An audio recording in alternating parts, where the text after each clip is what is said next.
What's up? Welcome to the State of the Union special. I'm your host, Rex Jones of Rex X Gray Area and the Gray Area podcast and InfoWars, notoriety, whatever you want to say. And thank you for being here tonight. We're going to do a fun show. We're going to have Anthony Graffio on. Usually, what we do on a Tuesday, what we've been doing for the past two Tuesdays, we do a show called Conspiracy Talks. And the goal with Conspiracy Talks is to go through and watch most, if not all, of my dad's old classic documentaries. So if you're normally going to tune in to me during this time, keep in mind, first off, man, I'm parched. Um, I'm live every day, right? I'm live every day, but on Tuesdays, we do Conspiracy Talks and we review a documentary usually. Today, however, it's the State of the Union. So we will be doing that. I believe it's 8 p.m. Central. It was supposed to be 7 p.m. Central, but then it got pushed an hour late, whatever.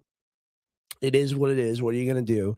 But I've got some breaking news. I've got some news about family related to me. Got some news about my dad, and I don't talk about him that much. It'll be fun to talk about him today, and really not fun. I'm concerned about what's going on. He's been subpoenaed by the House Oversight Committee, so we're going to talk about that. We're going to talk about Mike Levin, his bloodthirsty rage, and his lust of the nuclear weapon and all of it. And we have to kill everyone in Iran. We have to kill 91 million people because Mark Levin says so. We have to destroy them. His words, not mine. The last part, at least. So we got some real news today. I've also got, let me see what I have. I have assorted stories today. Let me go ahead and add this to stage. We're about to get to this, but not right yet. Not just now, I guess that's the expression. I got a clip of Jonathan Pollard that's recent. Keep in mind, that's the guy who spent 30 years in prison or was supposed to for, being a spy for Israel. But of course, Trump pardoned him and he goes and flies back to Israel and kisses the tarmac and is now, I guess, doing interviews or doing a TikTok show and dunking on us, apparently. Because, I mean, hey, he got out of jail, right? So I guess he won the game and we lose as a country. It's pretty crazy that guy's around. I got a couple examples of some tweets of mine that I wanted to talk to you all about and see, if we share kind of the same ethos on a few things, or if you in the audience disagree with some of my takes. And I wanted to talk about it. A lot of people have been defending the Trump administration's position on glyphosate. And they're like, well, we can't even eat without it. It's crucial. We have to have it in order to live. And number one, I don't believe that's true.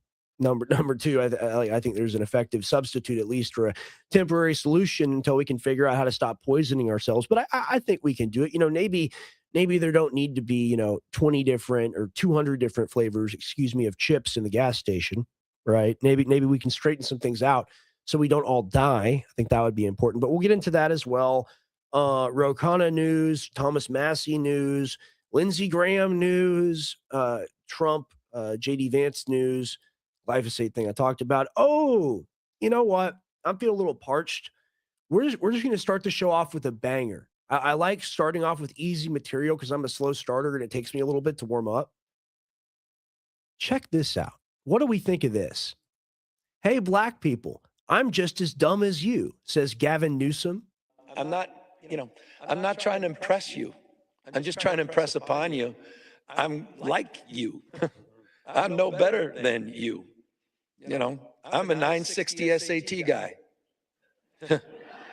and, And the dude is like, "Excuse me? Like what are you?" He can't believe this. And he's never. It's like a dog that always bites people, and the owner doesn't do anything. Talking about Gavin Newsom, he doesn't know what he's doing is wrong. He's got no idea. He's like, "Oh yeah, like you guys are dumb, and I'm dumb like you," which is what he's saying. It's very racist, actually. Totally disavow it, by the way. Wow. And then want this guy to be president. and I'm not trying to offend anyone, trying to act all there if you got 940. But what? I mean, it's just bizarre. And this guy's a pro and he's going to cover up for him. But like, this is a gaffe. This is a gaffe that we're seeing. Okay, we're about to try something. Okay, because Anthony's going to join the stream. Last time we had Casey Butch on Sunday, Anthony, can you hear me? Will you give me a thumbs up? Okay, you can hear me. Badass. Okay. When we had Casey Butch on, there was like a double audio issue. And I want to make sure that doesn't happen. So I'm going to add you in here, Anthony, and then I'm gonna restart this Gavin Newsom clip. And just say a few things while it's on. I want to make sure there's no echo. Okay? That makes sense? Okay. 1 second. And thank you all for being here tonight. If you're here with us tonight, we're going to do coverage at 8 p.m. Central Time of the State of the Union. We're going to cover it. Usually he goes like an hour or an hour and a half long. Really looking forward to that. Going to be joined, of course, by Anthony Graffio of the Ungovernable Project. It's going to be very fun. Without further ado, add you to the stage. Hey, hear me? We're here. Yep. You hear me? Are we echoing, guys? It's just like fee fi fo fum. I smell the blood of an Englishman. Right? Be he live or be he dead. I'll grind his bones to make my bread. Did that echo or reverb at all? I'm good on my Let me end. know. I see KT is in the chat. Okay, audio is great. All right, we're gonna the next test, the Gavin Newsom test. We're gonna play it's very racist, actually, what he says. We'll watch it. I'm not trying to impress you. I'm just trying to impress upon you. I'm like you. I'm no better than you. I'm a 960 SAT guy. and I'm not trying to offend anyone, trying to act all there if you got 940. But literally a 960 SAT guy. I cannot, you've never seen me read a speech because I cannot read a speech. I am so Maybe the wrong business to be in. Okay, the video has an echo. All right, we're gonna try something, all right? Because I want to figure this out. I don't want to mess things up tonight when we play the State of the Union, and I want to be able to react with it or react to it with you. Excuse me. Get out of here real quick. Okay, remove. Back to us. I'm gonna figure this out. How are you doing, man? How was your day? I'm doing good, bro. I'm happy to be here. I was gonna say something about the Gavin Newsom thing real fast. Oh yeah, go ahead. Go off. It reminds me of the Hillary Clinton thing where she was like, I keep hot sauce in my bag. Yeah. Like it's just that level of pandering, like when they get around black people, they like want to shuck and jive, and it's crazy. It's embarrassing. They do it because they think it works, right? They wouldn't do it if they didn't think that there was like some sort of effectiveness to it. But sure. All right, we're gonna try this now because the StreamYard, it gives me like a little tip on like how not to mess up. It says like only share the Chrome tab itself when you have a guest. All right, I need you guys to tell me if this echoes. It's very important for the integrity of the stream tonight. Really appreciate everyone here. Welcome to the show, Rex Jones and Anthony Graffio, going in deep on the State of the Union. I'm not trying to impress you. I'm just trying to impress upon you. I'm like you. I'm no better than you. I'm a 960 SAT guy. and I'm not trying to offend anyone, trying to. All right, duality of echo. It's still echoing. That's crazy. We may have to take a little break, Anthony. I may have to figure this out. It might be this video. No, I don't think it's this video because we had this issue. With another one? Yeah. It's all good. I'll go make a coffee. Okay. And then just let me know when it's all set up and ready to go. For sure. Okay, I'm gonna work on it, man. I'm probably gonna call my co-host. I'm probably gonna call Tim and see if he's got any tips or tricks. See if he encountered this before. I think we have encountered this before. So yeah, see you back here in like 5 to 10 minutes, man. Thanks for being here, and everyone, you're gonna want to stay tuned or at least come back to the stream. Should I leave the actual entire head out of StreamYard or just keep it open? Like, what do you want me to do? Just keep it open for now. Okay, I'm not gonna end the live. I'm just gonna poke around a little bit on the settings. Take it probably to intermission real quick. All right, cool. Yeah. Nah, the video is like that. The stream is good. Yeah, but the thing is, we have to show the video on the stream. Like, yeah, I thank you guys. I appreciate it. I appreciate the mic sounding good. I'm gonna play another video. I need you guys to help me out. I'm gonna play this Fox News stream, which is how we're gonna watch the State of the Union tonight together. So far away, it looks like almost a half a mile or more as they're zooming in, and now it's a wide angle, so you're not exactly sure what's going on with this. One moment, guys. All right. It's so aggravating that I can't. It told me the fix for that was to share the Google tab, was to just share that. But I got to share my entire screen in order to be functional. Also share system audio. Yeah, I have to do that. Pro tip, be careful sharing screen audio if you have a guest. They will hear themselves. You're sharing everything you hear, including their voice. This won't happen if you share a Chrome tab. Yep, tried that. Didn't work. Thank you. Okay, let's try this out. All right, I need you guys to tell me. Tell me if there's an echo or not.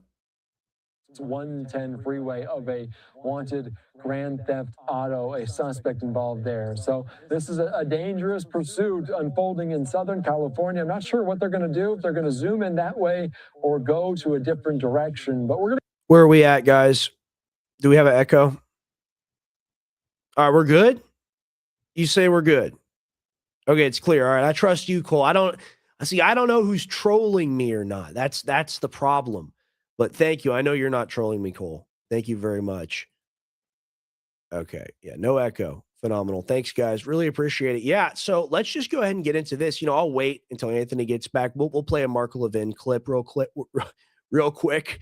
But Anthony actually broke some news to me relating to my father that I'm going to play a video that talks about it. After I show you this, Mike, I'm exhausted today. I really apologize, y'all. Getting used to streaming every day. Got to get tougher. Got to get tougher, but I'm working full time as well. Mark Levin, in order to lie America into war, is now claiming that Iran has, quote unquote, nuclear ICBMs that are aimed for New York and Los Angeles and Chicago and everywhere in between and around the United States of America. You can literally hear Levin's lies evolve in the span of 1 minute. He goes from claiming Iran is obsessed with getting nuclear warheads and putting them on ICBMs that can now reach our countries to blow our cities off the face of the earth, to claiming they already have them, and are aiming them at us, but not Tel Aviv or Jerusalem. Excuse me. That's his subtle way of suggesting this isn't war for Israel. Yeah, good luck. President Trump shared a similar lie-filled rant of Levin's, and that's very scary that he does that he's a Levin watcher, the Levinite. Of Levin's making the case for war on his Truth Social just 2 days ago. Levin spent the bulk of his show accusing Tucker Carlson of being a quote-unquote traitor for standing against this Israel first agenda. What's your question? What's this in relation to, Brad? I interact with the chat heavy, so just let me know. We'll talk about it. Not sure which situation you're describing. Militarily, I believe, addressing, after half a century, a regime in Iran that has killed 1,000 Americans, soldiers and civilians, that has tried to assassinate our president, that is continuously obsessed with getting nuclear warheads and putting them on ICBMs that can now reach our country, to blow our cities off the face of the earth. Oh yeah, 100%. I mean, if you look at that, if you look at the history of Netanyahu coming to visit Washington, D.C., he's been doing this for over 30 years. And it's always next week. It's always the same thing. Absolutely. Echo, there's an echo now? Seriously? Nuclear echo? Really? It must just be audio problem.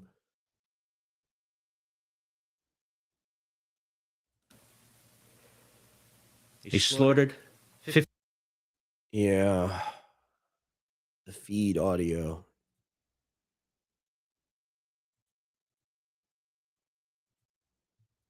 How are we doing on sound, guys?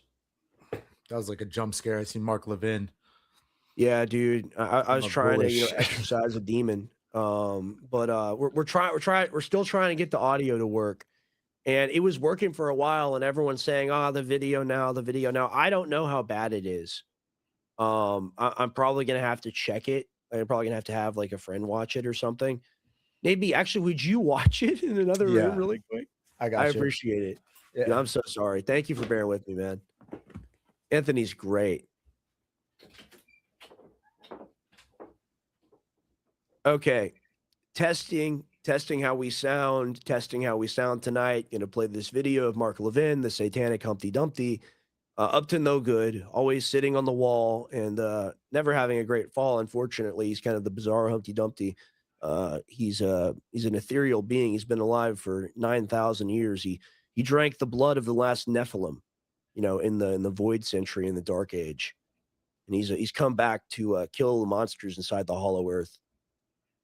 Okay. 50,000 of their own people, they'd slaughter 1 million of their own people if it meant retaining power. That's not a government of a country. Okay, how are we doing on audio? Did that echo? Anthony, we're all good, right? Right at this point, because like we're going to we're gonna get this stream done. I think it'll work. Echo, really? And see, I don't know if people are just screwing with us or not.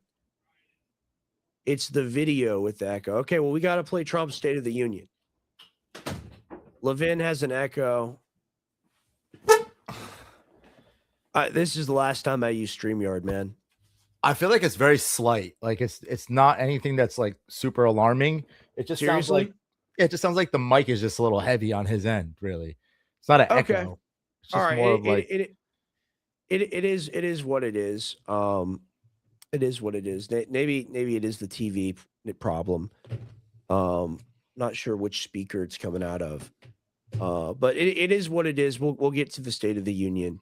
Let's go ahead and pivot. We can talk about we can talk about Mike Levin here in a little bit. You broke this to me. I hadn't seen this. I was unaware of this. I hadn't seen that this had gone down or was going on, and I still don't understand what it means. You know, it's very bizarre. People are going to understand once we play the video. So my dad's been subpoenaed by Congress in relation to Operation Arctic Frost, which was the operation Jack Smith ran with many others trying to get Trump in trouble for things that he didn't do. So very weird. We're going to go ahead and play the video. You know, what it all boils down to is my dad's going to have to spend a lot more money that he doesn't have. Right. And the narrative that people have towards us is, oh, he's a grifting slime ball who sells snake oil and lives in like the mansion from Despicable Me. That's what people think. When in reality, Alex, my dad, he lives in the same house he's lived in since 2014. He has that, a car, and he can never own any other property. Essentially, everything's limited, everything's garnished, everything's taxed. So their stated goal when they took him to court was to quote unquote chop his legs off. And you know, it's very sad. They've succeeded in doing that in a lot of ways. Okay. So a lot of times people have this very hateful attitude towards Alex, and they really disrespect him and they disrespect the work that he's done. And we've gone over a lot of it on our show, Conspiracy Talk, something that we do on Tuesday. Like we've gone over the old documentaries and whatnot, really a pioneer and legend in the space. But it's like when a sun blows up and it's at the end of its life cycle. He's going through so much right now, and he's having such a hard time maintaining stability because the fuel isn't there. And the fuel used to be the support, but people have really, really, really started to take a negative attitude towards him that I don't feel that he deserves. And they treat him like he's Ben Shapiro or something. Right. Yeah. I just think that's very wrong. And he's been through a lot, and he really needs people's support, and, you know, just sharing his story and praying for him, of course, above anything. He's really going through it, and he's having a hard time, and we can't afford these bills. I think can I say something about it real fast? Yeah, sure. I think people don't realize, like, you know, they only see him for what he is on the internet. You know, they don't realize that he's a real person, you know, and I think like really what QAnon, right? Because they're the ones that came out and said he's a Mossad agent and he's this and he's that. And you got the January 6th stuff and like whatever. Like people don't realize that it's like your dad's been on this battle for a long time. He's sacrificed a lot for it. And, you know, just me personally, be friends with like Eddie Bravo and other people that like have, you know, big followings and a lot to lose. Like they don't realize that there's pressure at the top too, that like, you know, you have a family. Like sometimes you really can't go out there and say exactly what you want to say because you will get killed for this. There are plenty of people that have been killed for speaking the truth to the highest level, you know? Yeah. And your dad's done that. It's just a thing. It's like he has so many people that depend on him, like so many employees still to this day. You don't understand how quickly a bunch of people's lives can just get wiped out. And he's fought really hard to keep that from happening for a lot of people. And he's a really good guy. So I just want to give that little play-by-play there. We're going to go ahead and roll the clip now so people actually have context. It's pretty weird stuff, guys. Well, I got off air at about 3 o'clock today, and my email had a subpoena from the Senate Oversight Committee dealing with Jack Smith, of all my records. Now, I'm glad they're investigating Jack Smith for Arctic Frost. They launched in 2023. That investigated myself, President Trump, his family, illegally the senators, got their phone records. But I then had to call up and get a special congressional lawyer and spend the last 3 hours talking to them on the phone to make sure I get it all right, or it's perjury. And it looks like I'm being called, according to the subpoena, to testify to the U.S. Senate. So I love it.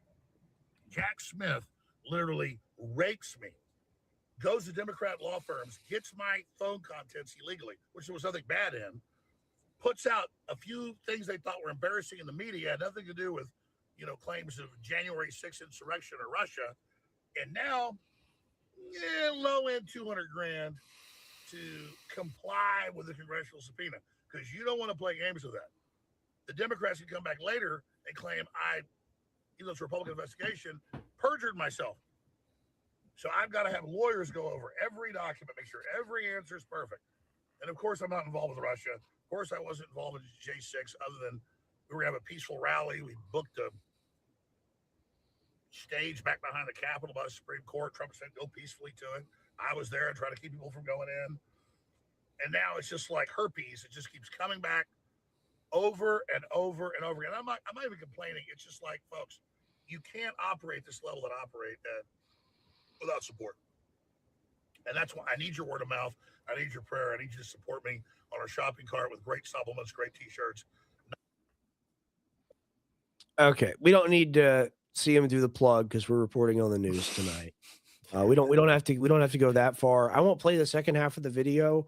It's basically him reiterating that and reiterating like what he's struggling with, what we're all struggling with right now with this new added wrinkle to the case. What do you think of that, Anthony? I think that, your dad is going to have the realization that we had about Trump, that he's actually not for us and that he would leave anybody astray, and probably start to recognize that more. I think that he's done a lot of good things in the past couple of years for Trump, and I don't think it's paying off for him at all. I think it's actually hurt him more than anything. And it's like, that's why more than anything, the conversation that we need to have right now is more anti-state than ever, and I think that your dad has been that guy for years and years and years and years and years. And I think like, he went against Q and he didn't really fall for the 5D chess stuff, but there is like, and this is no offense to him, but there is still like a boomer kind of energy that he believes in Trump still. He thinks like, and that's no disrespect to him. He sees Trump for whatever he sees him for. We see it differently. Everyone's got their opinion. The thing is like we were deliberately like harmed. Like they sought to hurt us. Like these government agencies, they gave write-offs and money, and then they gave direct legal help and then direct financial help to the people that sued us. And it's just how can you raise $300 million off of him as like the Voldemort to your Harry Potter anti-gun campaign, and then call yourself, a victim when you're a victim that can't produce material damages besides the horrible thing that happened to you, but he didn't cause that. He wasn't responsible for that. No one knows the name of the guy. And I won't even say it because, screw him and let him rot. Right. But no one actually knows the name of the guy that, did the thing. Right. But everyone knows my dad's name. Everyone thinks my dad is the worst person in the country. So I just ask people that are on the fence, and there are plenty of people that, hate watch and have these opinions of whatever and think that my dad is some sort of like evil mastermind. He's like, we must profit off the death of blah, blah, blah. And it's like, what are you even talking about, man? And they're like, you don't know. They've hidden the records from you, the records of, how they did ad campaigns off it next Wednesday. And it's just like, that's not real. That's not real. They ask us for evidence that we don't have because it never happened. And they say, because we don't produce it, that we're in default. It's wild. It's wild. And it's like someone writing that fan fiction that women like about like, the, giant, like 6'9" werewolf or whatever. Yeah. And it's like, that's reality. That's real. Like, Stella, who are you dating? Well, it's a 6'9" werewolf, from ancient Gaelic tradition. And, it lives on like an apple orchard. And it's like, that's not real. You have schizophrenia. Right. And that's the same thing with them, man. What do you think about that? I think like the most important thing that you said is like nobody actually knows that person's name, that your dad became the enemy when there's been such a more horrific thing that we won't even get into the details of what, everybody really thinks that it is, but it took a lot of the pressure off of that whole entire situation and threw it all on your dad. And it hurt him immensely, Well, but I think it's very interesting to look at Pizzagate, because we were the people that really broke that, and we're really talking about that story. I don't want to say broke it, but we were active in covering it, right? And now, posthumously, after that's all dead and buried, metaphysically speaking, it all comes out that coded language and everything, that's exactly how they talked. That's exactly the symbolism that they used. And we were really close, and that's not a crazy fringe opinion anymore. That's actually a pretty moderate opinion. It's like everyone's like, yeah, 9/11 was an inside job.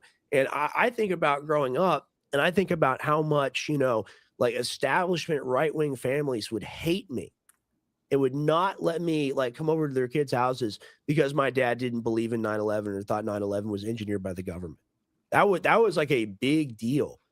And now that's a very, very casual opinion.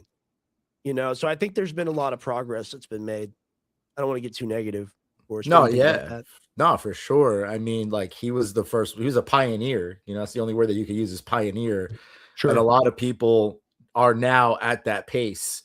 Even for myself, it's a humble brag, but I've been awake since 2001, and there's people that just like woke up in 2020 that like have Sure. millions and millions of followers, and like this whole entire thing, people like that had this information for years and struggled with it because, like you just said, like you were alienated and you were just like you weren't even Sure. involved with it like Not that. necessarily the Like president's fault. I don't know what that was, an echo of some sort. No, you're all good. I was getting the State of the Union queued up. I was listening to what you're talking Okay. about. My bad. No, you're good. Like a lot of people that had the mindset that your dad had that spoke about these things, they became pariahs of society. They were known as the crazy people. And, this is something that your dad has honestly worn the gold medal for so long. And it's just unfortunate that like it really never paid off. Like it hurt him a lot. And it's, I pray, I pray that God intercedes and changes, the tides of the storm that's been going on in your guys' Well, lives. maybe it's meant to happen, right? And like I've talked about this with people, and like ultimately, if we become attached to things, then you lose more than just the thing. When you lose the thing, when you're you're going to lose everything. You can't take anything with you when you're dead, right? So there is kind of that acceptance of it all, and I think that's a very healthy place. I think we've been in that for a while. It's just it means so much to so many people, and so many people work there. It's a very hard thing to be like, yeah, we got to wrap this up, right? I mean, it's like it's it's like 1.5 times older than I am. It's like 30 years old, 32 years old, 31 years old, I believe. So it's crazy to think about, right? So like that being over at some point, which is a reality that will happen. When it does happen, people will finally be like, "Oh wow, I guess he wasn't capping about it," because people think it's some sort of marketing gimmick, and I can assure them that it's not. I can promise you that. Definitely not You've a been there, marketing gimmick. Yeah, it's definitely not a marketing gimmick. Like this is something that your dad's actually really passionate about. And it's, people, I will say, in this conspiracy world or whatever you want to call it, this truther Sure, world, everybody's looking for multiple enemies. You know what I mean? Because absolutely, they've been lied to for so long. The truth has been hidden from them, and they're seeing that, the people that they're supposed to have trust in, they really can't trust. And your dad being a pinnacle and a huge voice, it's easy for people to go and say, he didn't say what I wanted him to say, so he's actually not who he is. You know, sure. like, and a lot of people do that to everybody, unfortunately, Yep. and a lot of people get wrangled into this thought tank. It's almost like it is a form of schizophrenia on the low end of like thinking that everybody is bad. It's like Sure.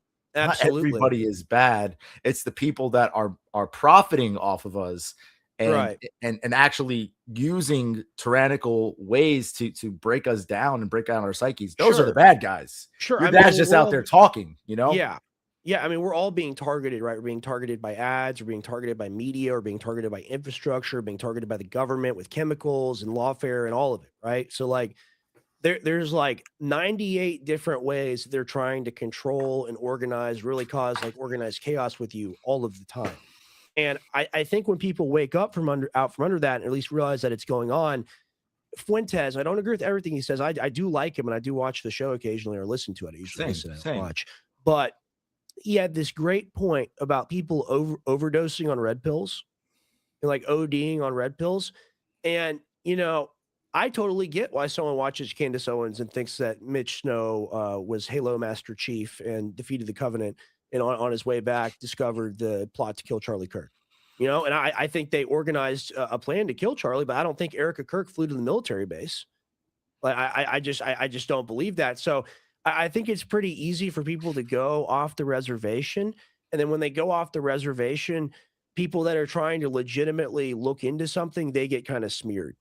And it's like, oh, well, you're not as hardcore as us. You don't believe the gray aliens gave him the 360 sniper no scope, and that's how it got done. It's like, well, no, I think probably Mossad, someone else took a shot from a nearby rooftop, and the FBI came in there and put new concrete down in under 3 days. There's definitely government involvement in whatever happened, but I don't believe because a guy went to a place and he saw something that he believed was Erica Kirk or whatever. I don't believe she was there. So, what's your opinion on that? You don't really want to hear my opinion on that because I've taken way too many red pills on that one. You think it's real? Because I watched 5 of her podcast episodes in full. And I'm not even I think Candace is an agent. I think Charlie Kirk is alive. I think the whole thing's fake. I think the whole thing's okay. A It's conspiracy talks. Let's hear it. This is great. Well, I hope he is too. But I saw the video. So I saw the video too. I mean, we live in a day and age where they can fake pretty much anything and make you think that it's real. That's true. There's movie magic, there's AI, there's all kind of things. I just think that there's a lot of weird things that are involved with the Charlie Kirk situation, from Kash Patel saying, "I'll see you in Valhalla." If you saw the shooter, Tyler, his screen was a picture of the Goat Island, the screensaver. This is the first picture that we saw of Tyler. His picture on his computer was a screensaver of the Goat Island. Well, when you find out that at the Goat's Island there is a place called Valhalla, and it's actually like a retreat that the FBI uses. The FBI has been working in New Zealand, doing some things over there. I think that the thing with Charlie Kirk, why I don't think it's a real situation, is just the consistency of blood. You first see that big burst of blood, but everywhere else you don't see any blood. There's really no blood on the scene. He had white shoes on. His shoes were not. There's no blood stains on it. Every single one of his people on his security detail, there's no blood on their clothes. There's not a trail of blood leading to the car. Now, I get it. You could say that it stopped the bleeding, or he bled all the way out, or whatever you want to say. There's just so many inconsistencies with the story as well. He's not buried. Yeah. He's not buried. We still don't have a ballistic report. We still don't have proof of death. There's not a death certificate. We don't even have to enter into the Erica Kirk realm right now, but that's just a whole nother side of things. But in my personal opinion, I think it's a psyop. I think Charlie Kirk is an actor that's been put on the world stage. His father literally helped Donald Trump build Trump Tower. You also have the whole entire situation with Erica Kirk being in Trump's pageantry. So like all these people are in the same club, in my opinion. Maybe this is a little off the reservation. Maybe it's a little too many red pills, but no, that's fine. I don't do shows where it's a circle jerk behavior where we agree on everything. I don't do that. And we do disagree on this, but I understand why you could go there and why you could think that. I mean, we don't have an autopsy report for the most prominent assassination since like Martin Luther King. We don't have that. We don't have the death certificate. Tyler Robinson appears in court and everyone's got like a 30-year gag order or whatever it is. And no one can talk to anybody, and we're not allowed to see the actual proceedings of what goes down. It's not possible for him to have put the rifle together back up on the roof. He required a screwdriver. He had no screwdriver. So there's definitely a lot of insanity. And to your point, I forget who it was, that guy who's like, I was covered in the blood and all of it, and he didn't have any blood on him. So yeah. I understand why you could go there. I just think it was a more traditional, they popped a dude because they saw the political infrastructure he had built and they wanted control of it for themselves and ownership of it for themselves. So there's they more. Took him out. That's my thesis. But like this is interesting. This is conspiracy talks, and we gotta make the channel for it because it's a once a week Tuesday show where me and Anthony usually are watching a great legendary documentary from the past a lot of really phenomenal Alex Jones ones, but we're going to do special episodes as well and other topics like tonight with the State of the Union. Where can people support you, or if they want to find beef tallow, which I cook with? Go to theungovernableproject.com. We sell amazing beef tallow. It's straight from grass-fed, grass-finished suet. There's a lot of tallow out there that are on the shelf stores now that is made with beef trim. We only use suet. Suet is the way tallow is supposed to be made. That is the fat that surrounds the kidneys. This has a smoke point of 450 degrees. It has vitamins A, D, E, and K. It boosts your CLA. It's an oxymoron, but it's a fat that makes you lose fat. It's incredible stuff. Rex will tell you. We also sell skincare and we have deodorant. Go check us out at www.theungovernableproject.com. I really appreciate the deodorant is cool. You just came out with that. That's a new flagship product, right? Talk about that a little bit. Yeah. So the deodorant has like probably one of the best list ingredients that you could find. It's all natural. So there's no parabens. There's no baking soda. There's no aluminum. We use kaolin clay, shea butter, tallow. We have different flavors. This is our lavender and mint. And then we have a frankincense and zest. This is a powerhouse of healing. Deodorant is a weapon. You know, when you walk into a grocery store now, you should look at these things as weapons. The seed oils, the things you're putting on your skin. Yeah, this stuff is giving you cancer. This is what's actually messing you all up. Parabens for men, it's lowering your testosterone. They're out there outbreeding us, you know, for this reason, for the people that are controlling these companies. We won't get into that conversation right now, but there is an attack on our bodies, just like there is an attack on our minds, and we are combating against that. That's why our name is the Ungovernable Project, because we will not be governed by the food that we eat or the things that we put on our body. Beautiful. Yeah. I mean, here's the thing. You go to the gas station and it's literally poison hell world, right? Yeah. And you look at these products and like, we're all guilty of consuming things, right? But, you know, I'll try to go for Bluebell and not like, the trolley gummies that are made with like 100 different colors and like industrial sour grade poison. It's true. It's truly insane. I want to move on to another topic with you. I want to go to more Mark Levin, because we got like 25 minutes to kill before Trump goes live. Honestly, probably a little bit longer than that, because he always takes like 10, 15 minutes to roll on out. He's very slow moving. But we're going to go ahead and play a few Mark Levin clips. This guy he's like our resident, like Dick Cheney now, except he's not in office and doesn't have any real power. He's really hungry for blood. He's yummy blood in the tummy time. Then them do whatever they have to do to win. So put that on the table of debate now. What are they going to do if they're surrounded? What are they going to do if 150,000 advanced missiles are going to be shot? What are they going to do if Iran gets involved? Well, they can't win a conventional war. What are they going to do? I think I know what they do. I know what we would do. We would destroy the enemy.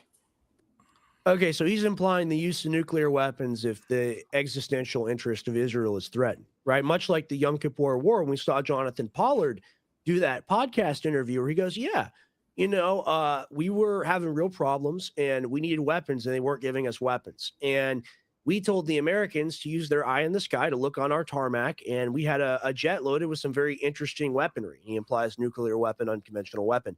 And he says the arms shipment started the next day. It's the same spirit of entitlement. I mean, who is this guy to tell us that we've got to go to war to defend a country that started this fight, which started the war in June? They did it first. Yeah, I mean, it's absolutely insane that we're letting people like this vampire tell us anything to do. Going into a war with Iran is not going into a war with Afghanistan. This is a very sovereign nation. They're built around the mountains. Like they like our Air Force, obviously, and our Navy can do a lot of damage to them. But just the missile technology that Iran really has, first off, Israel will be blown off the map. If they drop a nuke on them, my boy Kim Jong-un already said in his, he's in his leather jacket, smoking a cigarette, we're nuking Tel Aviv. So it's an attack in Iran, really, especially if nukes are involved. This is World War III. No, like there's no other way to say it. Did Kim Jong-un really say that? Yeah. Whoa. Yeah. When did this happen? Like yesterday, I posted it. Okay. That's Yeah. crazy. I hadn't seen that yet. I believe it though, because they've postured and made statements before. Guys, I see you talking about the audio. I have to mute myself when we play a clip. That's how I fix I'll do that too. Yeah, I'll mute myself Yeah, as well. yeah. So we just got to be careful about that. We'll play the rest of this one out, and You know what we'll it get is? commentary after. You need headphones. You probably need headphones. I have one. That's probably what it is. It's because your sound is hitting back on the mic. Yeah, from the earbud, you think? It's not coming out of your actual speaker? No, it is coming. Yeah, you're right. I do need headphones. We got to figure that out, but we'll go ahead and we'll play Just the rest mute of the for clip. now. Yeah. Yeah, be fine for tonight. Because otherwise we're exterminated. That's all I have to say. Well, Mark, you brought up nuclear war. I mean, essentially, and also we're talking about America's. I'm sorry. Just like I just want to watch the facial expressions in slow motion. Yeah. I'm sorry. I have to do it. Just look at this creature. This guy's got the presidency here. This guy runs the government. It's disgusting. Him and many other people like him. Watch this, guys. I'm gonna mute myself. Mark, you brought up nuclear war. I mean, essentially, and also we're talking about America's involvement. Licking his lips like a giant fat toad that's about to strike at a fly. I mean, what do you think about that? I mean, the unhealthiness of him speaks to, the spirit that's taken over our country. What do you think about this? I said this the other day, and I really stand by this point. Like right now, we need Blade. Like we're actually fighting against vampires. Like this guy is a vampire. Like look at him. He looks like a Jonathan Greenblatt. Him, Netanyahu. These guys are vampires. And if you look back at like Dracula, like he had even like the star on his neck. Like if you look at his little like pendant that he had, it's basically like the Israeli flag. So it's like, I think we're dealing with vampires, man. Like, I think we need Blade. We need Van Helsing, like, straight up. Yeah, he's a creepy customer, that's for sure. I'm gonna play the rest of the clip. And how as No, we're this not. expands, No, we're not. No, we're not. No, we're not. If you drop, look. I'm Rachel, when sorry. you ask I just questions like- hold on. Yeah. Rachel, when you ask questions like that, you need to answer them, not just ask them. What are they going to do if there's multiple front war? What are they going to do if they have kidnaps or hostages and other hostages? What are they going to do? Die, I guess. We had a general on earlier in the show who said that our military is not. I'm sorry to keep pausing it. Look how angry he is. Look at the rage. Like, do you not feel like he's legit? He's like, I have the right to do this to you. I have the right to do whatever I want. We have the right to do whatever we want. Hey, if someone gets kidnapped, if someone gets kidnapped, God forbid, I don't want anyone to get kidnapped. We can use a nuclear weapon. That's what he's implying. Because not a hair on a single head can be harmed without them threatening that. Isn't that crazy? Even we don't act that way. Yeah. I mean, he needs to send his kids. He needs to send his grandkids. Like I forget who it was. I just saw recently that there was a congressman that is going to put a bill that says that if we go to war, then the people that are trying to push for war has to send at least one of their kids or grandkids. Yeah. That should be the rule. That should be the rule of thumb right there. Yeah, who introduced that? Was that Massey that introduced that? It might have been Massey. I think it was. I don't think it was. I think it was somebody else. But yeah, no, I 100%. I agree with that. Like we need that now more than ever. But they're never going to implement it. They're never going to do it. It's just like voting for term limits. Like, why would they do it? Right? Like well, we can also like white pill. We can demand excellence as well. But I'll play the rest of the clip. It's just that the attitude, guys, like we don't accept this anymore. And it's just, I know it's the old people. They probably think that he's tough or something. And like, that's why they bring him on Fox News, just because like he impresses like a 80-year-old boomer. But this ain't flying with the youth. This isn't going to work in 10 years. This is over. Big time. Doing well. Recruitments are low. They're not focused. He described a military that's not prepared in many ways. And yet There we are in Ukraine. We could have another front here. China's on the move. I mean, this has to be, we have to pause and think a little bit here because it just sounds like a roll towards Rachel, war. Honestly, I don't know what you're talking about.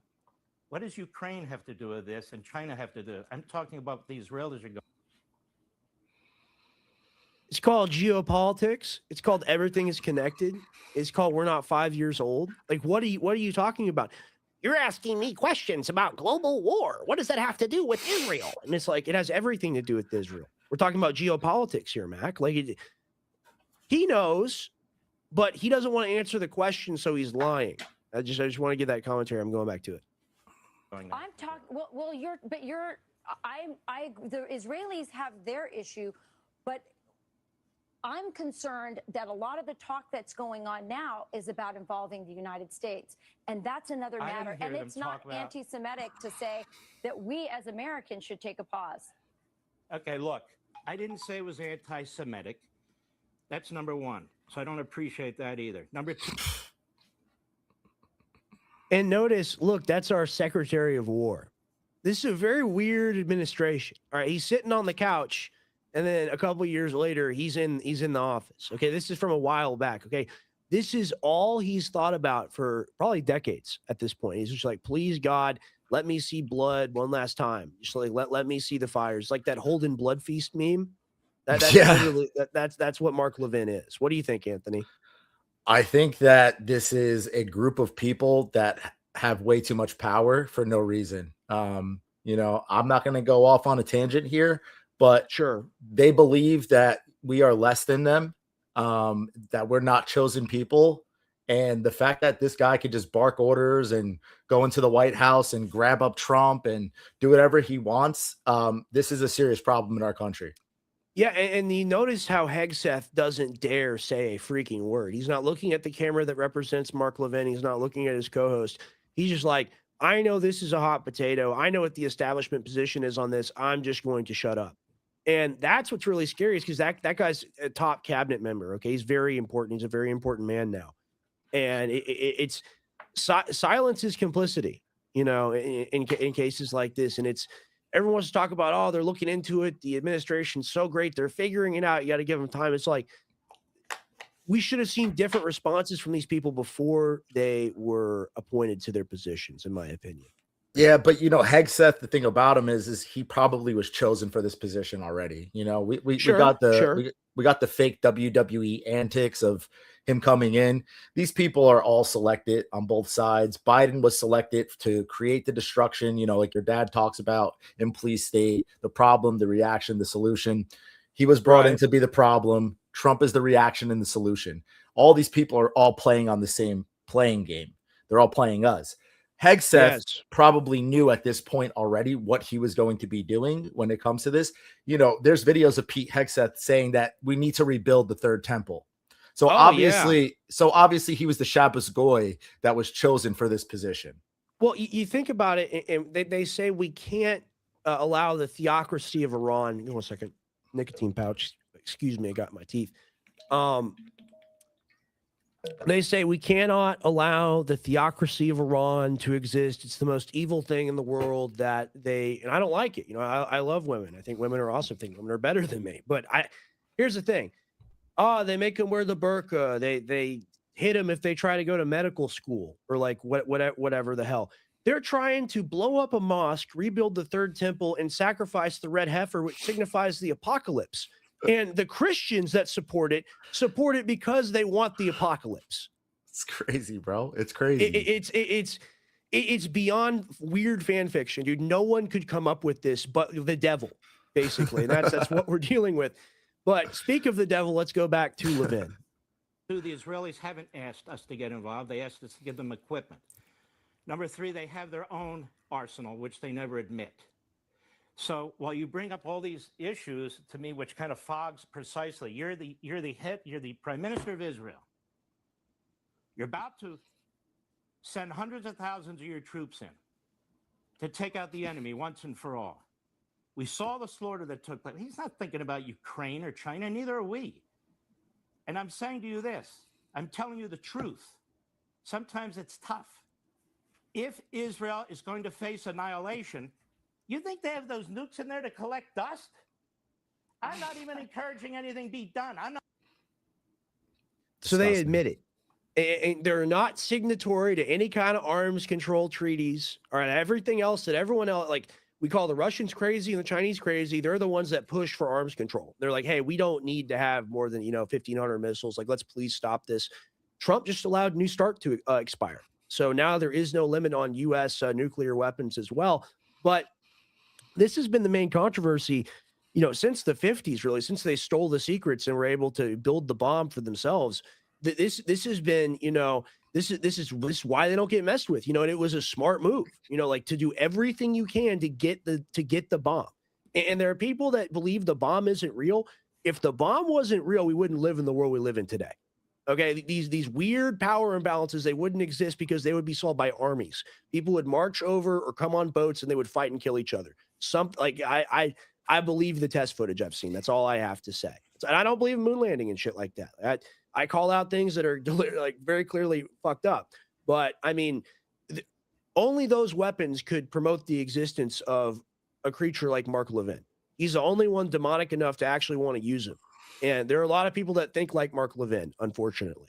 Yeah, for sure. I mean, I just will say this. I don't know if you ever seen that one video where the guy's sitting in the car, Donald Trump, save me now. You ever see that? I'm just going to do this. Kamani, if you hear me, hit Demona. Hit Demona. We'll see what happens, man. That I'm really worried because I don't want anybody to die, but I think that they're going to provoke it again. They can't help themselves. And by provoke, that means giving a call now to a U.S. warship to launch the first missile. Of course, it doesn't mean they're going to do it themselves, but I'm sure they'll aid in the strikes, and we'll see how well that missile defense holds up. It's looking like they've learned a lot since the last time. So Yeah. it'll be interesting to see. Have I'm you going to play it seen- out. It's just I keep pausing it because it's so crazy. I mean, the president reposts this guy and watches this guy's show, and Yeah, thinks that he's crazy. cool. You think this is not a cool guy? This is a monster. For I'm sure. not saying nuke them, nuke them, nuke them. I am saying Iran needs to understand, and Hezbollah needs to understand that if you think you're going to wipe out these people, you're not. And so we have to do a reality. And reality is that America's involved in this. America, I said they're going to drop them. In my opinion, they might. I don't know. I have no idea. I'm the only one bringing this up. I'm not even encouraging it. But if you're a country that has that kind of weaponry, and your people are going to be slaughtered as they were, except this time totally destroyed, they need to be thinking about all their options. And my guess is they are. I don't know. So when we go on TV and say, what are they going to do? What are they going to do? They're surrounded. They're going to wipe them out. We can't send troops. We can't. Fine. But if I'm the president or prime minister of Israel, I got to think it all through. All of it. As far as the U.S. military being stretched, that's not Israel's fault. It's nothing to do with Israel. And it might be nice. Yes, we just spent $9 trillion in the Middle East for absolutely no reason. That had nothing to do with it at all. Okay. And the same countries that we destroyed are the same countries that they wanted destroyed. And it's all a coincidence and none of it's connected. And here's the thing is like, be honest at least about like, yeah, we want to use the US as kind of, a golem or like a reverse vassal state. Right. And like, just at least say that. And then it's like, it is what it is. They have a political PAC. It has to register as a foreign agent. This is what they want. They're bad. Support other people that are good. But they tell you if you question it, if you say it's theocratic in any way, if you say, it's ethnocentrist or racist in general, which I believe it is, and that's my main critique of it, is like it's a no ethno-supremacist country should exist in the modern 21st century. We're all made in the image of God. Even though ethnic groups have the right to preserve themselves, you don't have the right to kill, murder, or exclude people outright. And that's what goes on. Not to mention genocide, which is just like war crime. You can't do it. You can't deliberately try to wipe out a population of people. And that's something that Mark Levin and others like him support. So very against that. What do you think, Anthony? Yeah, I think it's absolutely horrible. I mean, we're seeing a lot of things come out right now. I don't know if you saw the USS Gerald Ford, like how the plumbing is all messed up. The Like, toilets, yeah. well, it's because it's coming out now that the sailors are actually stuffing the toilets with shirts and towels. They're purposely trying to stop the ship from going to war with Iran. Yeah. They don't want parts of it. We're seeing the morale of basically Vietnam. These poor, Yeah. these poor soldiers and sailors are being forced to go fight another war for Israel for a scumbag like Mark Levin. Yeah, and you think about it, Vietnam became very unpopular very, very quickly. But people didn't have nearly the amount of information, not by like 1,000 times that we have access to today. So everyone kind of knows what's up. And if you're wearing a military uniform and you're on some plane or some boat or some APC somewhere, and you're finding out that you have to be a part of this, I mean, I don't think it's unpatriotic to not want to be a part of this. Like you're supposed to obey constitutional orders, and this isn't about protecting the United States. They don't have a nuclear weapon. They beyond even that, they have a religious decree that it's a crime against God to have one. Okay, and if they were rational, they would have had a nuke decades ago, right? But they deliberately do not have one because the supreme leader has outlawed it, and really, that's the thing that screwed them. And now Israel said the enrichment's not even enough. You cannot have any ballistic missiles that can reach us at all, which means we get to have nukes, we get to have things that can reach you all we want, but you don't even get means to defend yourself. And how is that patriotic? How is that pro-humanity? Explain that to me. It's not at all. It's absolutely disgusting. And like you said, Right. it's more patriotic for these guys to be stuffing the toilets and trying to stop this war. Like, shout out to every single person that's on that ship doing Sure. that. You are a patriot. That's the Yeah, definition of a patriot. I'm tired of it, man. Like I'm tired of having the pro-peace position be a radical position. I really don't think it is. I think that, people like Levin are really disgusting freaks who don't care about human life and are happy with the idea of people that are dead. I mean, like when I've seen some of the videos, especially the Gaza stuff and, other things, even Ukrainian war footage, it's really disturbing that we all have to look at that all day, all the time. Okay. Like that's not normal. We shouldn't be subjected to that. And I'm not saying I want the internet censored. I want people banned. That's not what I'm saying. We shouldn't live in a world where these things are filmed and they exist because it's all clearly preventable. We're paying for it in the same way that Disney or DreamWorks, they pay to make a movie. We pay to make these things happen in other countries. Yeah, right. yeah. And that's the problem. Yeah. And the main problem is Israel. We wouldn't have these wars that we have if Israel didn't do what they did. They want to take over that entire region. They believe that it's their God-given right as the chosen people to have the entire Middle East. It's no, hold on. Hater alert. Huckabee says it's fine and we endorse it because that's what the Bible says according to him. And he's a Baptist pastor. You can trust him. Okay. Yeah, absolutely not. He got his degree out of a cereal box. So it's very legitimate. But yeah, man, it's crazy. And the thing is like, just don't make us fight your wars for you, right? You don't have the means to fight a war yourself by any other means than launching a nuclear weapon because there's no natural resources. There's very delicate supply chain. Why would you do this? Why would you be so aggressive, so obtuse, so insane? It's because they think they can get away with it right now during this period of time. These 3 decades when they've had things really locked up.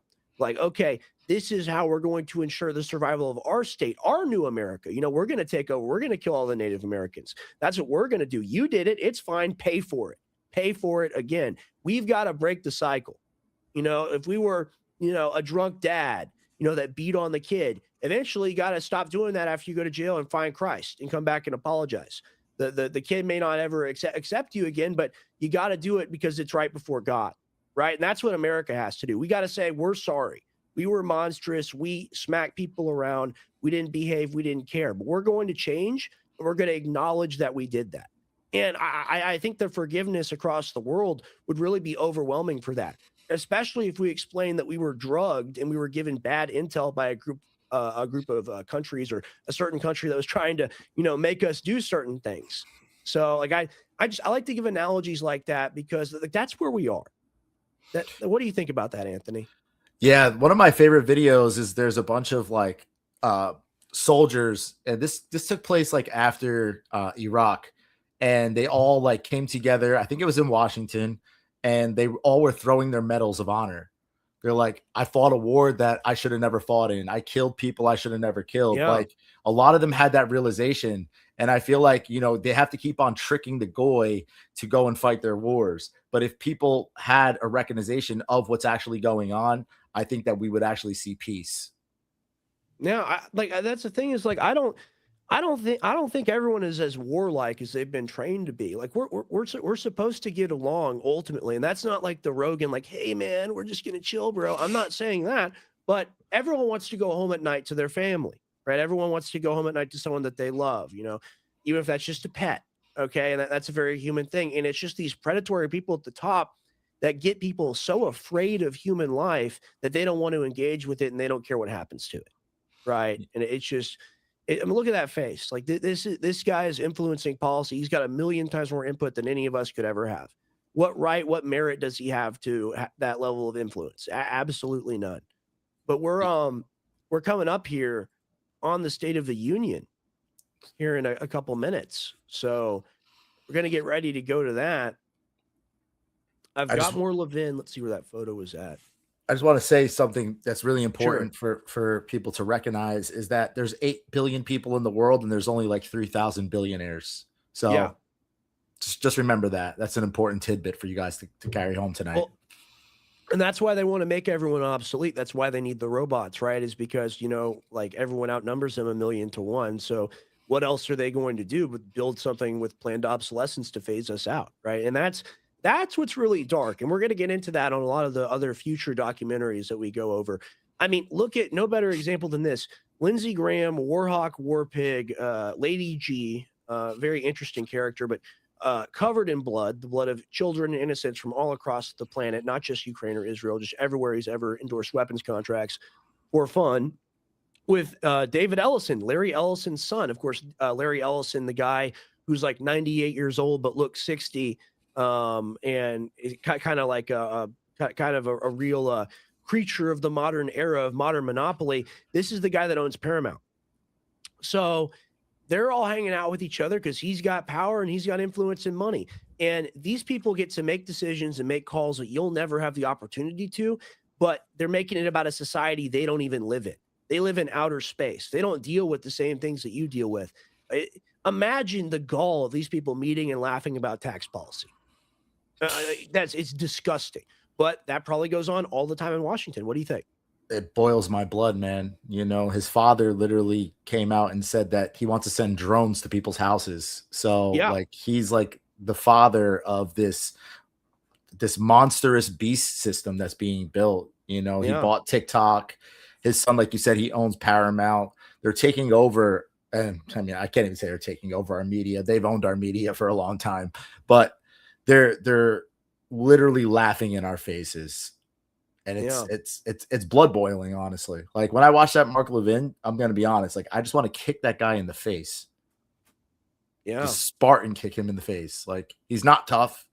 The only thing that makes him tough is his money and his control. If he didn't have that, if I just seen Mark Levin on the street and there was no rules, I'm beating that dude's ass. Metaphysically, politically, in Minecraft. Yeah, I get where you're coming from. We got the Goon Squad rolling out. We got Scott Bessent. We got Marco Rubio. I don't know who she is. We got Hegseth in the back here. I'm not going to go to audio just yet. We're going to talk a little bit.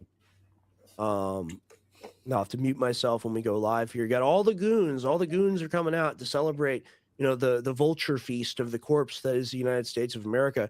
I have to support glyphosate now, and you have to understand it's not as bad as you think. I mean, come on, man. Like it's so insane. It's so crazy. Like the guy that won a $270 million lawsuit against the pesticide companies for using glyphosate, for using Roundup, for it causing non-Hodgkin's lymphoma, it causing cancer. Now he's got to say that it's needed for national defense. And I had people tell me, that it's only used on 3% of fields and that it's not a big deal. And I'm a panicking. I had tons of people tell me that in my comments today on Twitter. And it's actually used on about 1/3 of all fields. Okay, so even if it's not sprayed on the grain directly, it's there present in the soil. Number two, on record, it causes cancer. Okay, like the thing that they set up with Trump was a $7 billion fund to address people that are damaged. So they got out of paying more money.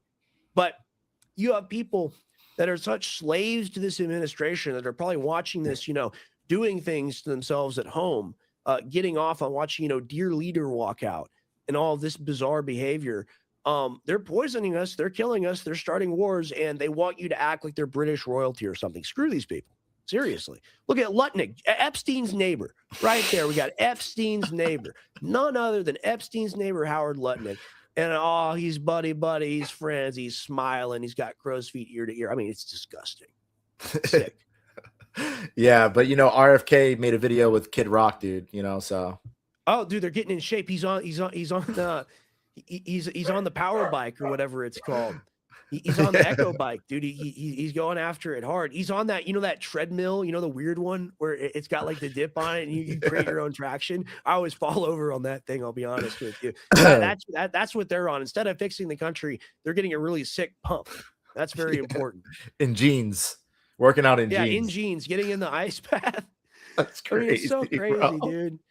Man, but I mean, Howard Lutnick really boils my blood. I mean, this guy lied about his Epstein connection, said that I went into his apartment, which was 9 steps away from my house with my wife, and he had a massage table. And I said, what kind of guy gets a massage every day? And he says, the right kind of massage. So I look at my wife and she looks at me and say, I'm sorry, excuse me, we have to leave. And then we never went in there again because he's a creep, that Jeffrey Epstein. And they're going to the island. And they're in emails like, he is my best friend. Basically, yeah. I'm paraphrasing. It's unbelievable. Okay, so you got the health advocate to be pro-pesticide. You got Epstein's neighbor to run commerce, the systems that Epstein is involved. Like, it's just whatever, man. And we're just gonna let it play for a little while. We won't go to audio just yet because it's just a bunch of cheering. Well, people think it's 5D chess. That's what it comes down to. Like a lot of people, right, especially like in the Q community, they believe that all these people are being placed in the spotlight. They call it the spotlight. So Trump's actually bringing these people in to expose them. But in reality, they have power. No, he's looking into it. He's figuring it out. It's a part of the 4D chess master plan. You don't understand blindfolded backgammon.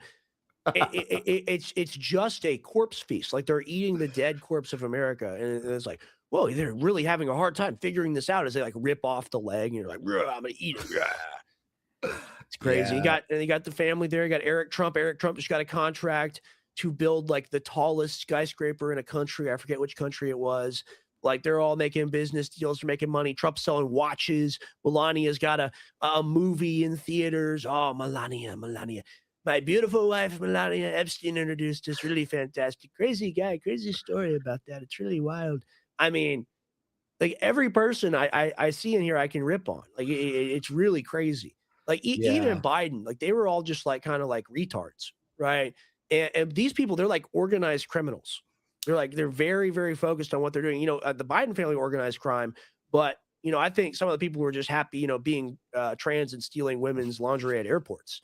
I don't think that they were plotting on making billions in the crypto market, shorting the tariffs, So yeah. I don't know if you saw also Eric Trump has a deal that he made with a drone company in Israel. Yeah, maybe that's go into that a little bit, maybe. Oh, maybe he's coming in now. I think they're all they're still sitting. They'd be standing up. They'd be standing there, lily-livered butts up if he was in the room. If you ever look at the way that Congress is actually set up, like this room, it's actually a giant menorah, kind of like the same thing that Charlie Kirk was standing in. Should tell you something. Interesting. Wow. You see the candles, how they go, and then the middle. Ooh. Yeah. Should tell you something. There's going to be interesting guests though tonight. I heard that the Epstein victims will be there. So I wonder what that's going to happen. Like, how that's going to turn out. Nothing bad ever happened to you. She's a liar. She's a liar. She lied. She shouldn't even be here. I told you if I ever saw you again, I'd kill you. Oh, I didn't mean to say that. My Trump is getting better because my voice has been a little messed up. Yeah. All right, but let's see if he's talking now. So what's going on? Heading into a national televised address. Well, the simple answer is that they're trying to castigate these Republican members of Congress as anything. Not yet. All right, it's not live yet. It's just a bunch of like empty suit artards talking on Fox News about the Democrats. Oh, the Democrats. And like no one like this should be just like a Netflix show that gets canceled. Like no one believes this is real. It's all a joke. Like the Democrats will sit and the Republicans will stand, or most of them will, or whatever. And then when Netanyahu comes, the 19 standing ovations or whatever it is. So like we know who has 100% approval rating. You know, we're fully aware of who that is. But man, I always say, you know, the right wing and the left wing are connected to the same bird, and that bird wears a tiny hat. You know. But yeah, I mean, you said it yourself. Netanyahu gets a big response out of these people on both sides. You know, the WWE tactics that these people do. Oh, wait, I think he might be walking it. Oh no, he's coming. Oh, here he is. Oh, he doesn't look good. I'm muted. Oh.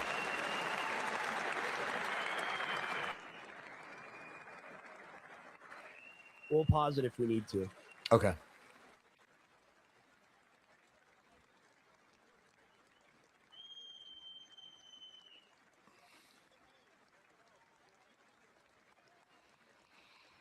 Turn the audio up a little bit on it.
Try a selfie.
Members of Congress, I have the high privilege and distinct honor of presenting to you the President of the United States.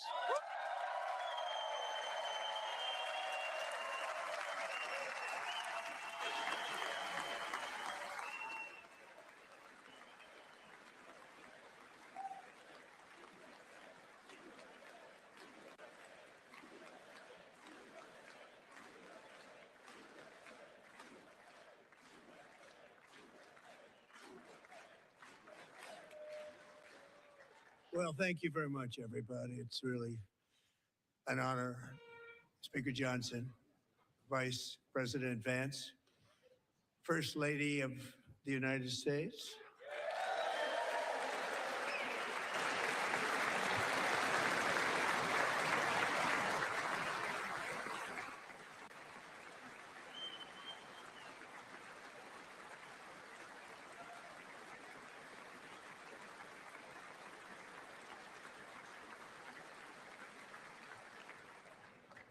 Second Lady of the United States.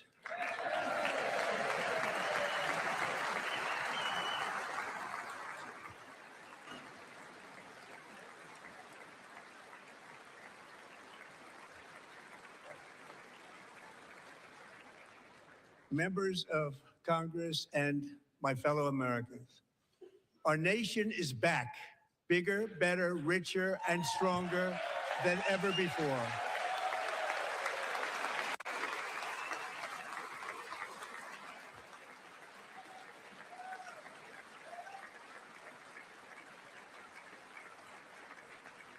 Less than 5 months from now, our country will celebrate an epic milestone in American history, the 250th anniversary of our glorious American independence.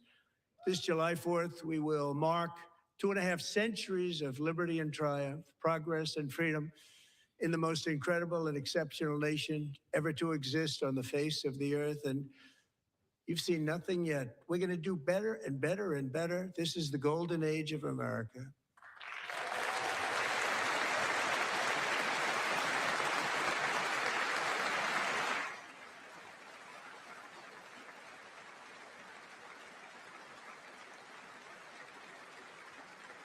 When I last spoke in this chamber 12 months ago, I had just inherited a nation in crisis with a stagnant economy, inflation at record levels, a wide open border, horrendous recruitment for military and police, rampant crime at home, and wars and chaos all over the world. But tonight, after just 1 year, I can say with dignity and pride that we have achieved a transformation like no one has ever seen before, and a turnaround for the ages. It is indeed a turnaround for the ages.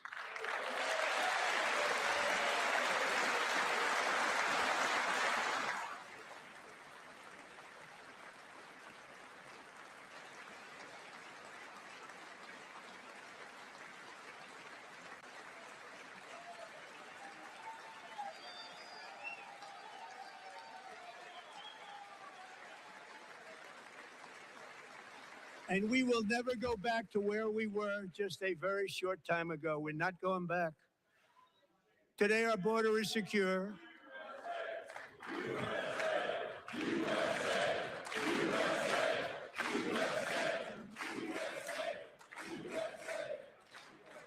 Thank you. Today, our border is secure. Our spirit is restored. Inflation is plummeting. Incomes are rising fast. The roaring economy is roaring like never before, and our enemies are scared. Our military and police are stacked, and America is respected again, perhaps like never before.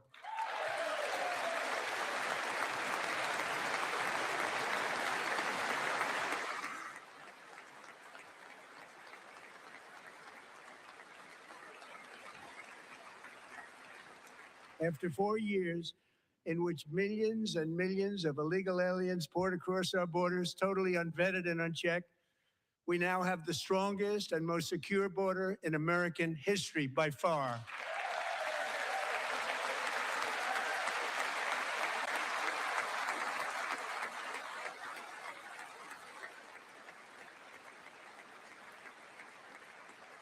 in the past 9 months, 0 illegal aliens have been admitted to the United States.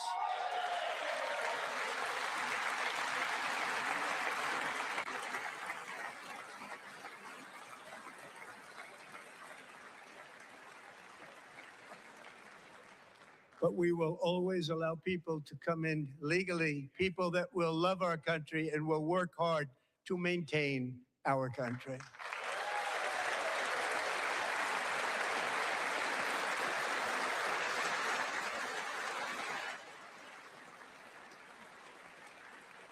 The flow of deadly fentanyl across our border is down by a record 56% in 1 year.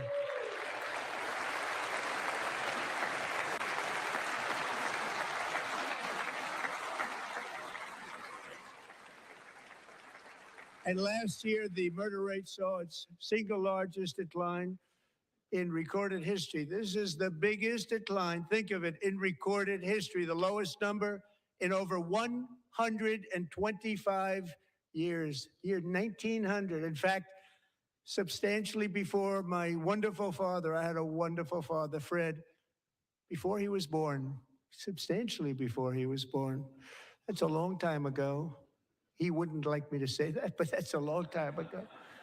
The Biden administration and its allies in Congress gave us the worst inflation in the history of our country. But in 12 months, my administration has driven core inflation down to the lowest level in more than 5 years. And in the last 3 months of 2025, it was down to 1.7%.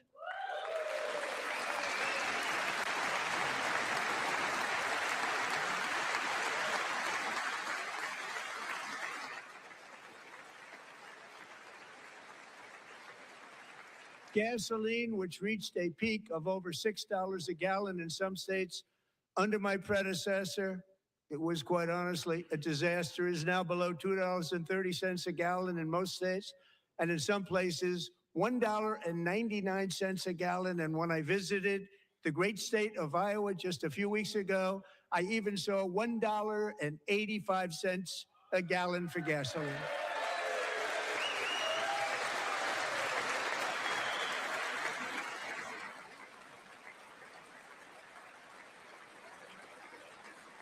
Mortgage rates are the lowest in 4 years and falling fast, and the annual cost of a typical new mortgage is down almost $5,000 just since I took office. 1 year.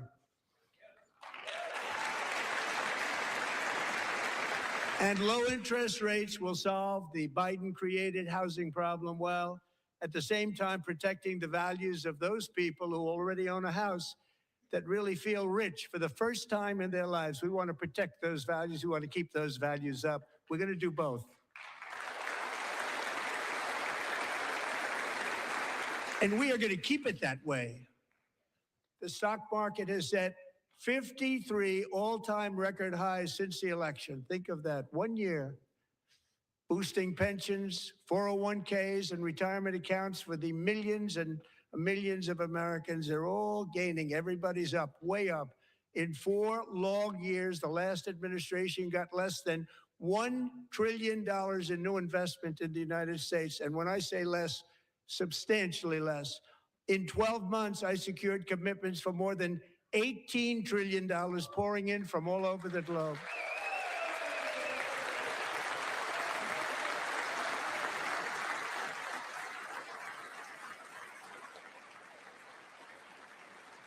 Think of it, much less than $1 trillion for 4 years versus much more than $18 trillion for 1 year. What a difference a president makes.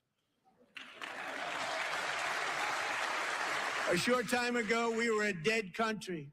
Now we are the hottest country anywhere in the world, the hottest.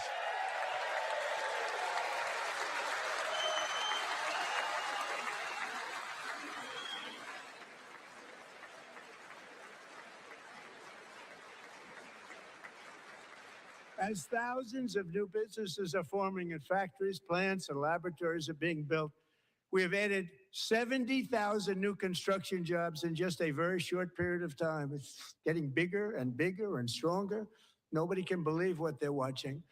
American oil production is up by more than 600,000 barrels a day, and we just received from our new friend and partner, Venezuela, more than 80 million barrels of oil.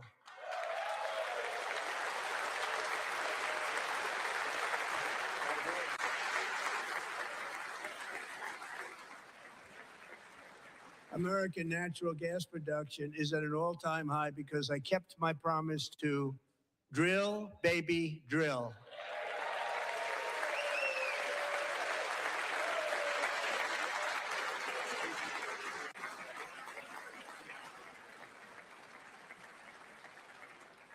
More Americans are working today than at any time in the history of our country. Think about that. Any time in the history of our country, more working today. And 100% of all jobs created under my administration have been in the private sector.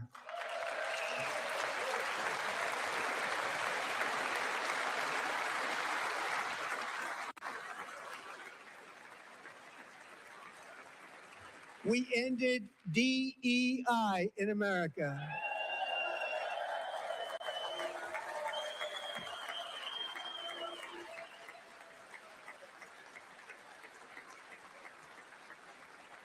We cut a record number of job-killing regulations, and in 1 year, we have lifted 2.4 million Americans, a record, off of food stamps.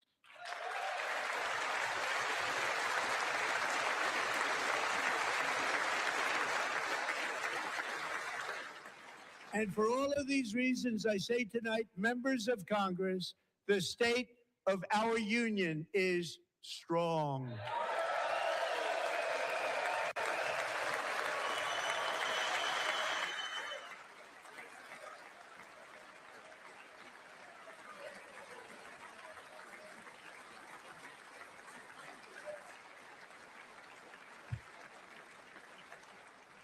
Our country is winning again. In fact, we're winning so much that we really don't know what to do about it. People are asking me, please, please, please, Mr. President, we're winning too much. We can't take it anymore. We're not used to winning in our country. Until you came along, we're just always losing, but now we're winning too much. And I say, no, no, no, you're going to win again. You're going to win big. You're going to win bigger than ever. And to prove that point, here with us tonight is a group of winners who just made the entire nation proud. The men's gold medal Olympic hockey team. Come on in.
Go ahead.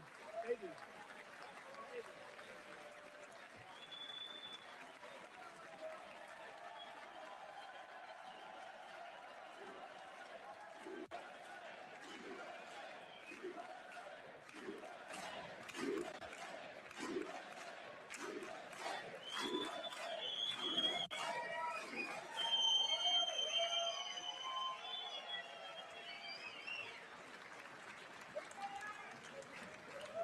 That's the first time I've ever seen them get up. And actually, not all of them did get up. But they beat a fantastic Canadian team in overtime, as everybody saw, as did the American women who will soon be coming to the White House.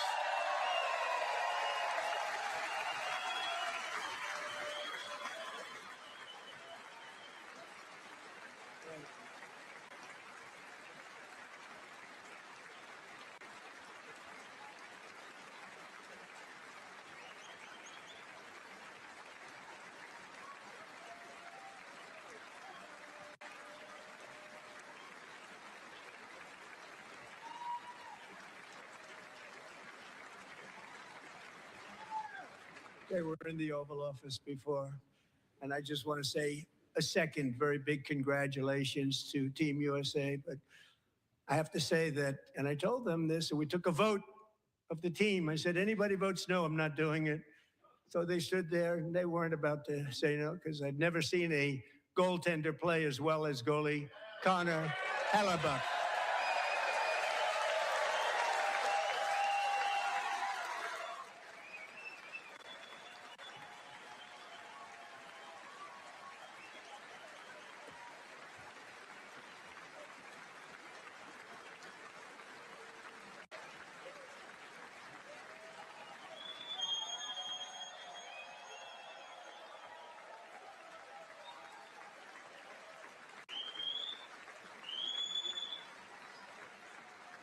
Think of it, 46 shots on goal. And I asked him, the one shot, the one where you put your stick in the back and it hit the neck of your stick and bounced off. Do you practice that, or was that a little lucky? He refused to answer that question. But I just want to tell you that the members of this great hockey squad will be very happy to hear, based on their vote and my vote, and in this case, my vote was more important, that I will soon be presenting Connor with our highest civilian honor, which we will be given and which has been given to many athletes over the years. But when I say many, not too many, like 12, it's called the highest civilian honor in our country, the Presidential Medal of Freedom.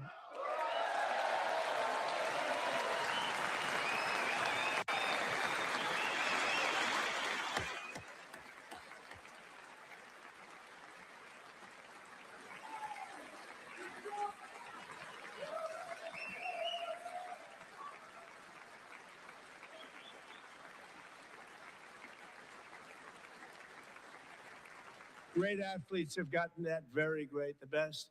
And I thought he deserved it. And I did take a vote, every single one of them. I said, I'm not giving it if anybody goes no. And every single one of them rapidly put up their hand. So I want to thank you. What a special job you did. What special champions you are. Thank you very much.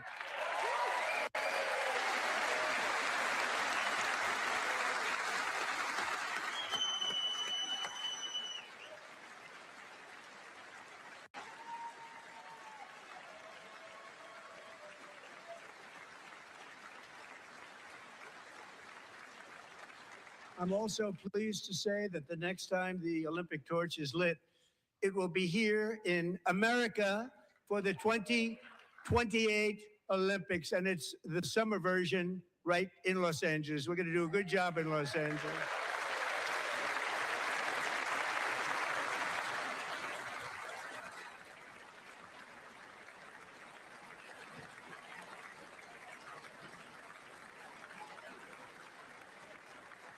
And Los Angeles is going to be safe, just like Washington, D.C. is now one of the safest cities in the country.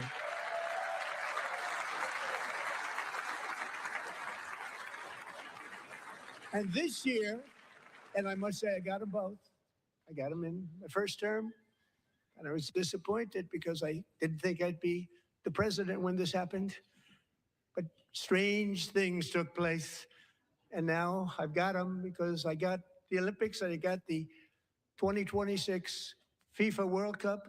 And I wanted to claim the 250th, but I didn't get away with that one. I couldn't claim that one for myself. But we're getting the World Cup. So we have the World Cup and the Olympics coming. And that is exciting news.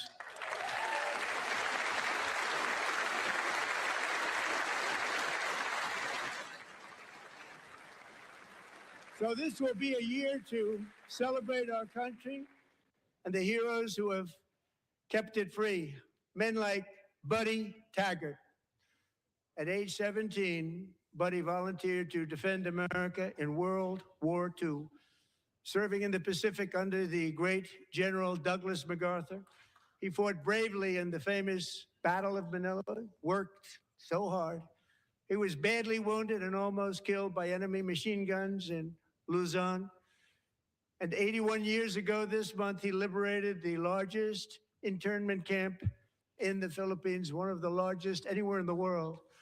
but he earned many honors, including a Purple Heart and a Bronze Star, came home, started a family, and tonight he is in the gallery looking forward to July 4th, 2026, his 100th birthday.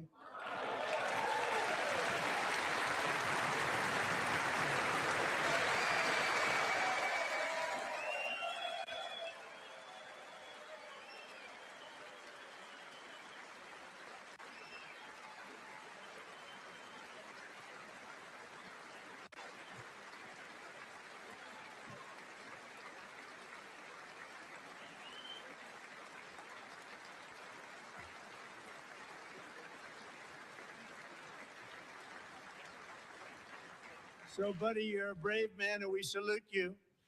Even in times of challenge, setback, and immense heartache, the spirit of 1776 has always shone through very brightly. It was July 4th of last year when floodwaters tore through a girls' summer camp in Central Texas. One of the worst things I've ever seen. I was there, rising 26 feet in the matter of minutes, tragically claiming many, many lives. You all remember that one? As the waters threatened to sweep her away, 11-year-old Millie Kate McClelland closed her eyes and prayed to God. She thought she was going to die. Those prayers were answered when Coast Guard rescue swimmer Scott Ruskin descended from a helicopter above. Nobody. Okay, you want to react? Yeah, I mean, just to keep it a little alive, like this is fucking embarrassing. Oh, it's me, and hockey's so good. Bro, this is the slop of the union, like straight up. Like this is Well, the thing is like there's war with Iran happening right now. There's a trade war happening right now. The Supreme Court just struck down your tariffs. Like this, it's the feel good, wholesome Chungus crap, and that's all he does now. And he came out there shouting and stammering and trying to make a point. And he did sound good, you know, when he was shouting out the hockey team, whatever. But that's not what we elected. We don't want someone to act in that role. We want someone to actually be the president. So. Yeah, he's declining. You could tell he's declining. Like his aura is completely gone.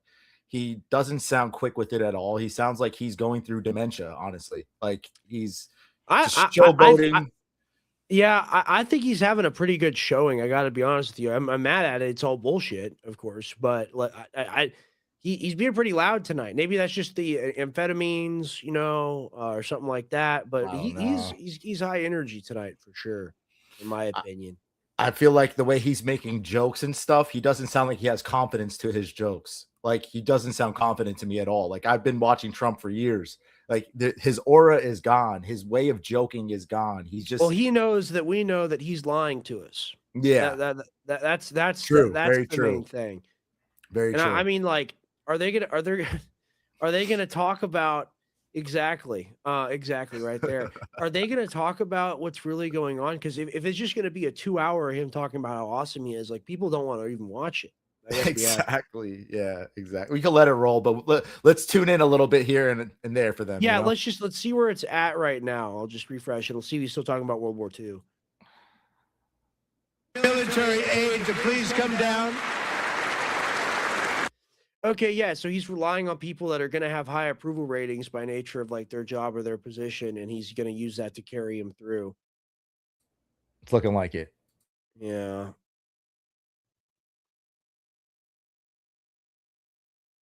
Step forward to defend life, liberty, and the pursuit of happiness. And they're really doing it for the next generation. But now it's our turn. Together we're building a nation where every child has the chance to reach higher and go further. Where government answers. Oh, yeah? Every child has the opportunity to get poisoned and sent off to war immediately after they become an adult. And to like not be educated and to be made stupid. Like, and to be preyed on by corporations and companies, which are designed to make sure they don't have a dime to save. They don't have a second of attention to spare. I mean, you want to talk about things, and I was trying to take notes earlier, and he talked about the gas, and he's like, I saw $1.30 gas, and it was incredible. I said, wow, this gas is so cheap. People can really drive. Yes, people care about energy. Yes, energy is very important, and cheap energy increases quality of life. But we've got real problems right now, man. And when you industrially approve the pesticide and say whatever the regulation and EPA has is okay, everyone can use this. They have a $7 billion fund where if anyone gets hurt, they can only pull out of that. They're not liable for any more money other than that.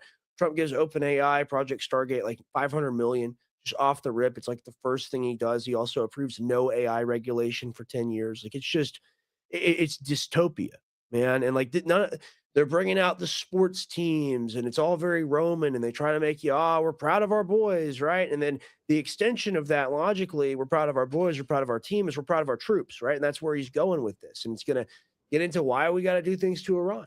There's going to be some examples given, I think, tonight.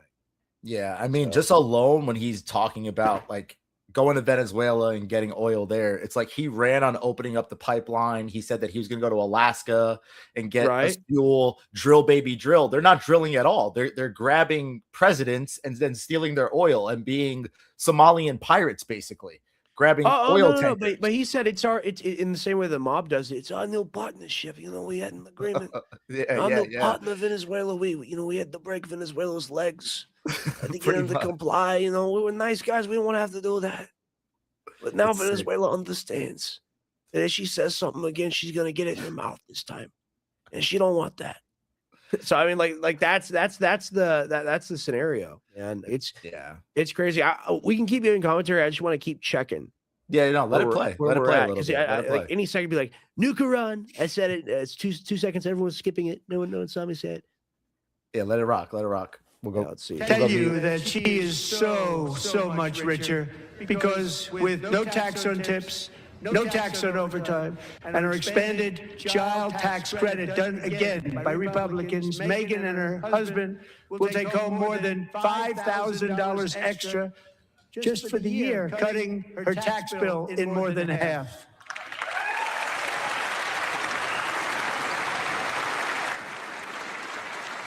Megyn, please stand up. We're fighting for you, Megyn.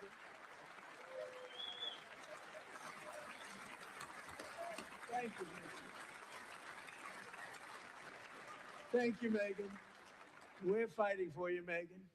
Under our bill, parents like Megyn can also activate their children's brand new Trump accounts. And I didn't name it. I did not name that.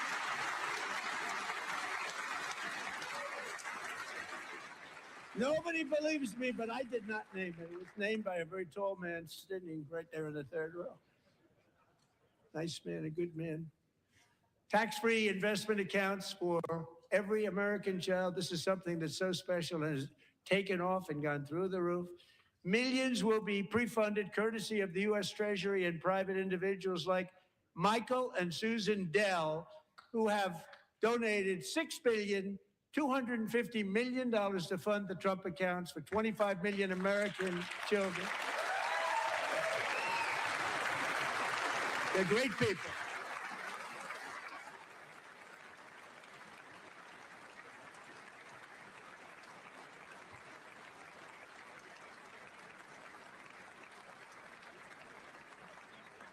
I asked Michael Dell, how do you make all that money? He said, well, I just sat on my dorm in school and I made computers and I'd sell them to people.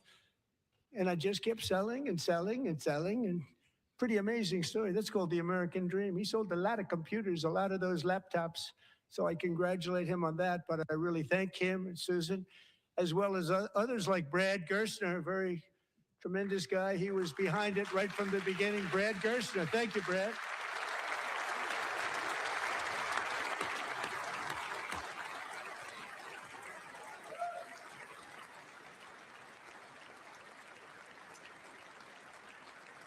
So with modest additional contributions, these young people's accounts could grow to over $100,000 or more by the time they turn 18. Think of it. How much money is that for somebody that started with nothing?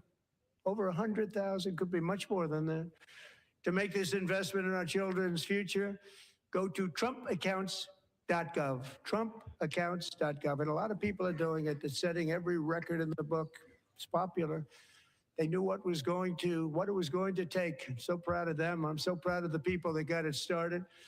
And now it's just taken off. One of the primary reasons for our country's stunning economic turnaround the biggest in history, where the Dow Jones broke 50,000 4 years ahead of schedule, and the S&P hit 7,000, where it wasn't supposed to do it for many years, were tariffs. I used these tariffs, took in hundreds of billions of dollars to make great deals for our country, both economically and on a national security basis. Everything was working well. Countries that were ripping us off for decades are now paying us hundreds of billions of dollars. They were ripping us so badly, you all know that. Everybody knows it. Even the Democrats know it. They just don't want to say it. And yet these countries are now happy, and so are we. We made deals. The deals are all done. And they're happy. They're not making money like they used to, but we're making a lot of money. There was no inflation, tremendous growth. And the big story was how Donald Trump called the economy correctly, and 22 Nobel Prize winners in economics didn't. They got it totally wrong. They got it really wrong. And then just 4 days ago, an unfortunate ruling from the United States Supreme Court. It just came down. It came down. Very unfortunate ruling. But the good news is that almost all countries and corporations want to keep the deal that they already made, right, Scott? Knowing that the legal power that I, as president, have to make a new deal could be far worse for them, and therefore they will continue to work along the same successful path that we had negotiated before the Supreme Court's unfortunate involvement. So despite the disappointing ruling, these powerful country saving. It's saving our country, the kind of money we're taking in. Peace protecting. Many of the wars I settled was because of the threat of tariffs. I wouldn't have been able to settle them without. Will remain in place under fully approved and tested alternative legal statutes. And they have been tested for a long time. They're a little more complex, but they're actually probably better, leading to a solution that will be even stronger than before. Congressional action will not be necessary. It's already time tested and approved. And as time goes by, I believe the tariffs paid for by foreign countries will, like in the past, substantially replace the modern day system of income tax, taking a great financial burden off the people that I love.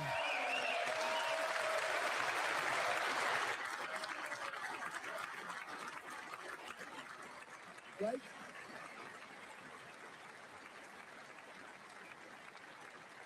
Moving forward, factories, jobs, investment, and trillions of dollars will continue pouring into the United States of America because we finally have a president who puts America first. Put America first.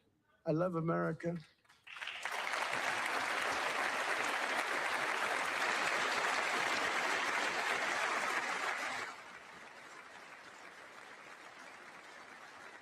For decades before I came along, we had the exact opposite. From trade to healthcare, from energy to immigration, everything was stolen and rigged in order to drain the wealth out of the productive, hardworking people who make our country great, who make our country run. Under Biden and his corrupt partners in Congress and beyond, it reached a breaking point with the Green New scam, open borders for everyone. They poured in by the millions and millions from prisons, from mental institutions. They were murderers, 11,888 murders. They came into our country. You allowed that to happen. And record-setting inflation that cost the typical family $34,000 in just a speck of time. Now the same people in this chamber who voted for those disasters suddenly used the word affordability, a word they just used it. Somebody gave it to them, knowing full well that they caused and created the increased prices that all of our citizens had to endure. You caused that problem. You caused that problem.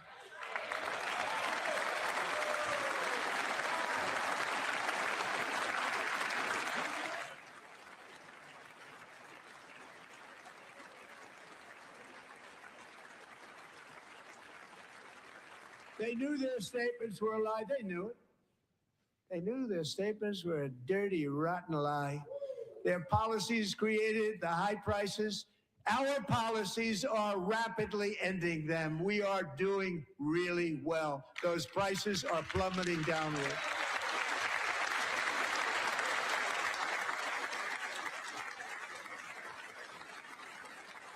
The price of eggs is down 60%. Madam Secretary, thank you. The cost of chicken, butter, fruit, hotels, automobiles, rent is lower today than when I took office by a lot. And even beef, which was very high, is starting to come down significantly. Just hold on a little while. We're getting it down.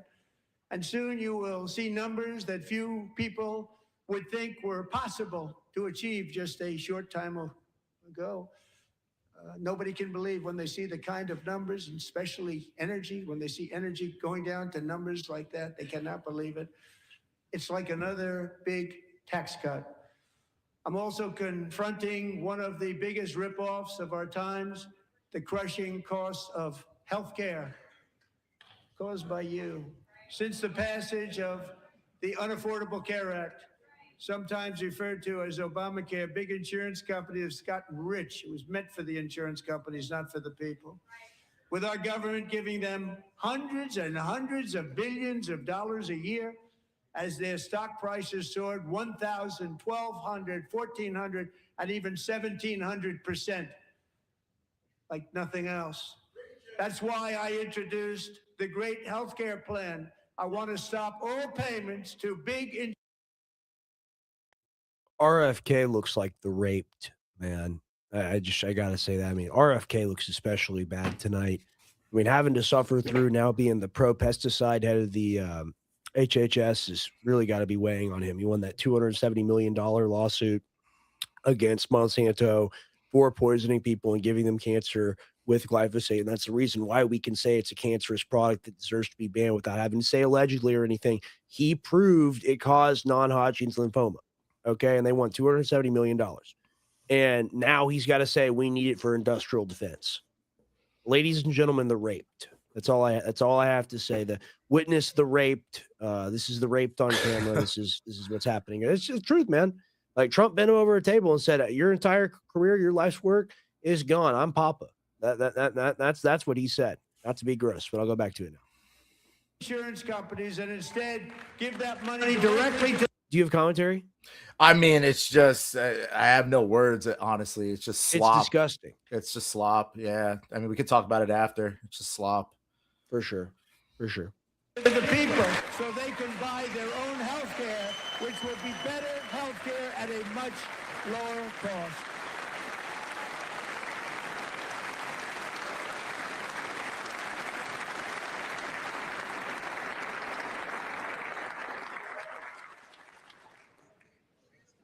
In addition, my plan requires maximum price transparency. That's a big deal.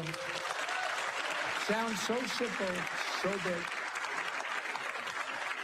And I did that in my first term, and the Democrats immediately terminated it with full knowledge that they were doing a very bad thing for the people. Costs were going to go way up, and that's what happened. And now I'm bringing them way down on healthcare and everything else.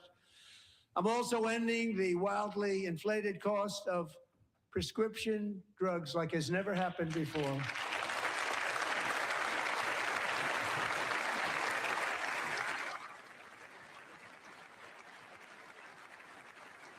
Other presidents tried to do it, but they never could. They tried. Most didn't try, actually. But they tried. They said they tried. They couldn't do it. They didn't even come close. They were all talk and no action. But I got it done. Under my just enacted most favored nation agreements, Americans who have for decades paid by far the highest prices of any nation anywhere in the world for prescription drugs will now pay the lowest price anywhere in the world for drugs. Anywhere, the lowest price.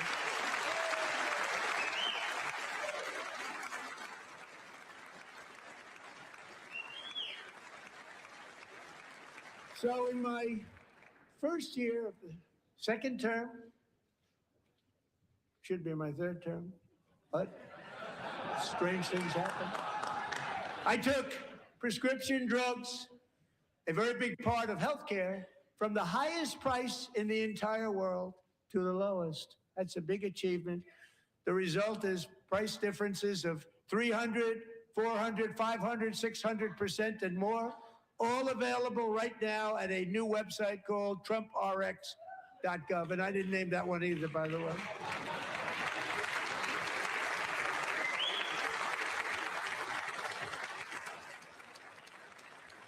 And here tonight is the very first customer ever to get that big discount, and it is big, Catherine Rayner. For 5 years, she and her husband have struggled with infertility, and they turned to IVF. One drug has been costing Catherine $4,000 to purchase. But a few weeks ago, she logged onto the Trump RX website and got that same drug that cost $4,000, got it for under $500, a reduction of much more, actually, than $3,500. Catherine, we are all praying for you, and you're going to be a great mom.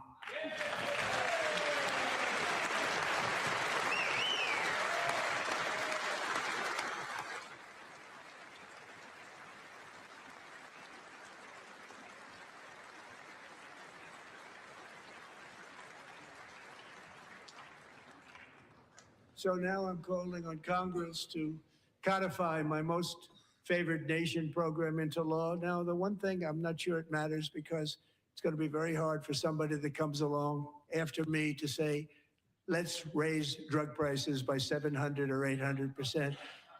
But John and Mike, if you don't mind, codify it anyway. They may do it.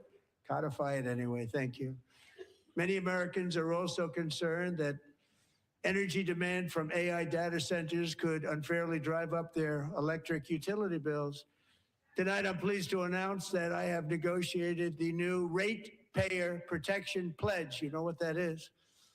We're telling the major tech companies that they have the obligation to provide for their own power needs. They can build their own power plants as part of their factory so that no one's prices will go up. And in many cases, prices of electricity will go down for the community, and very substantially down. This is a unique strategy never used in this country before.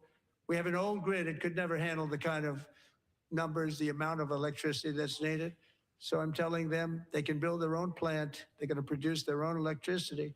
It will ensure the company's ability to get electricity while at the same time lowering prices of electricity for you, and could be very substantial for all of you cities and towns. You're going to see some good things happen over the next number of years. Another pillar of the American dream that has been under attack is home ownership. With us tonight is Rachel Wiggins, a mom of two from Houston. She placed bids on 20 homes and lost all of those bids to gigantic investment firms that bypassed inspection, paid all cash, and turned those houses into rentals, stealing away her American dream. She was devastated. Stories like this are why last month I signed executive order to ban large Wall Street investment firms from buying up in the thousands single-family homes.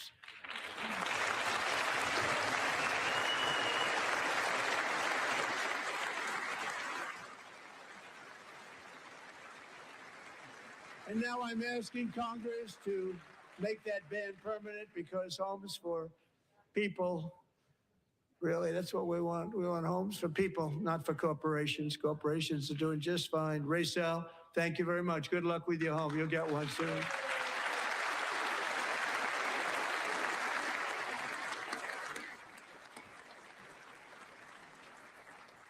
We're also working to make it easier for Americans to save for retirement. And under this administration, we will always protect Social Security and Medicare. They are not protecting it for our seniors. We will always protect Social Security, Medicare, Medicaid.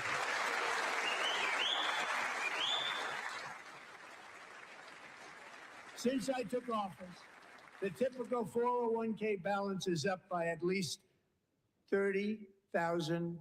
That's a lot of money. We have millions and millions of people, because the stock market has done so well, setting all those records. Your 401ks are way up.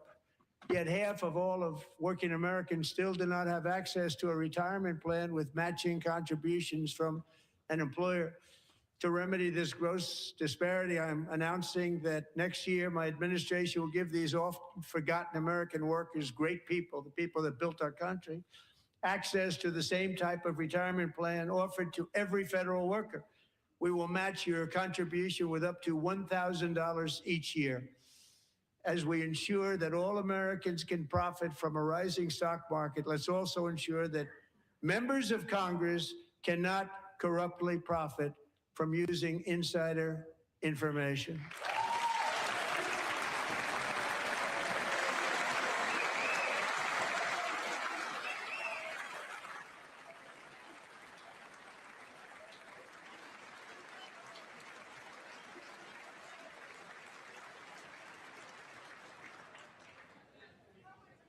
They stood up for that. I can't believe it. I can't believe it. Did Nancy Pelosi stand up if she was here? Doubt it. Pass the Stop Insider Trading Act without delay.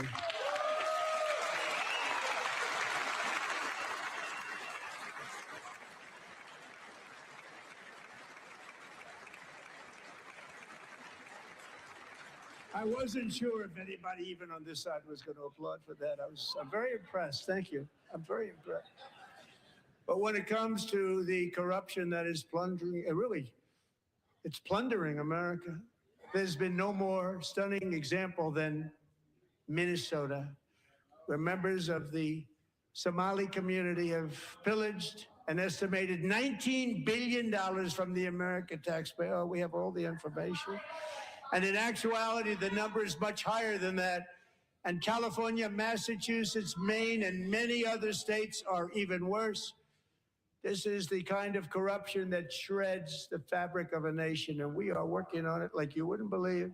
So tonight, although started 4 months ago, I am officially announcing the war on fraud to be led by our great Vice President, J.D. Vance.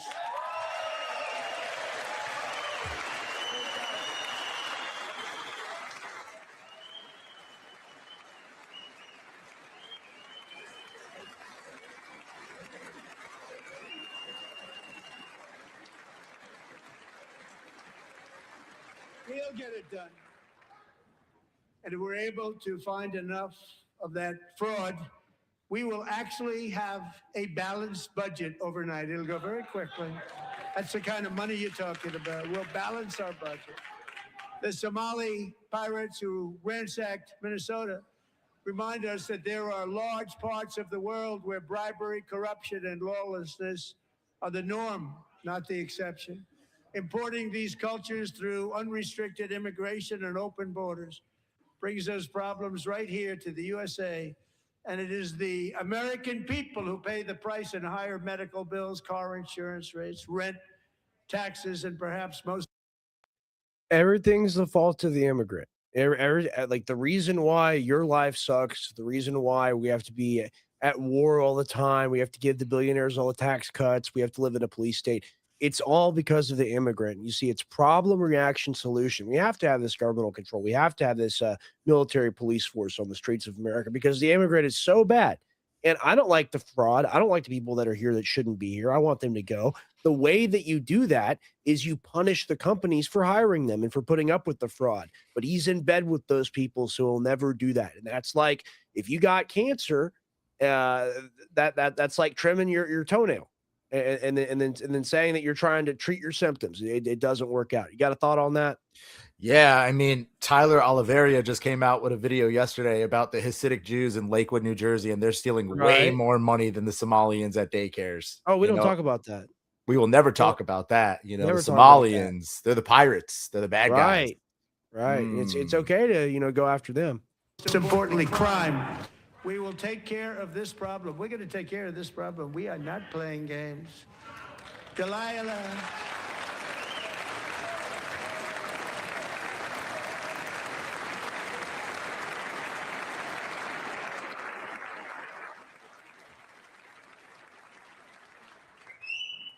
Delilah Colton was only 5 years old in June, 2024, when a 18-wheel tractor trailer plowed into her stopped car traveling at 60 miles an hour or more. The driver was an illegal alien let in by Joe Biden and given a commercial driver's license by Open Borders politicians in California. Doctors said Delilah would never be able to walk or talk, have a good life. She wouldn't even be able to eat again. But against all odds, she is now in the first grade learning to walk. And she's here this evening with her dad, Marcus, a fantastic man. Delilah, please, you are a great inspiration. Please stand up.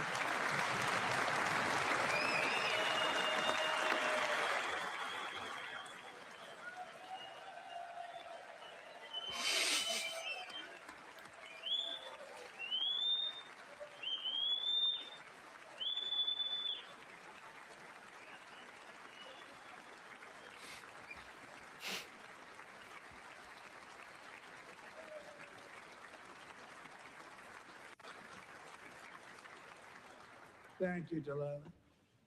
Many, if not most, illegal aliens do not speak English and cannot read even the most basic road signs as to direction, speed, danger, or location. That's why tonight I'm calling on Congress to pass what we will call the Delilah Law, barring any state from granting commercial driver's licenses to illegal aliens.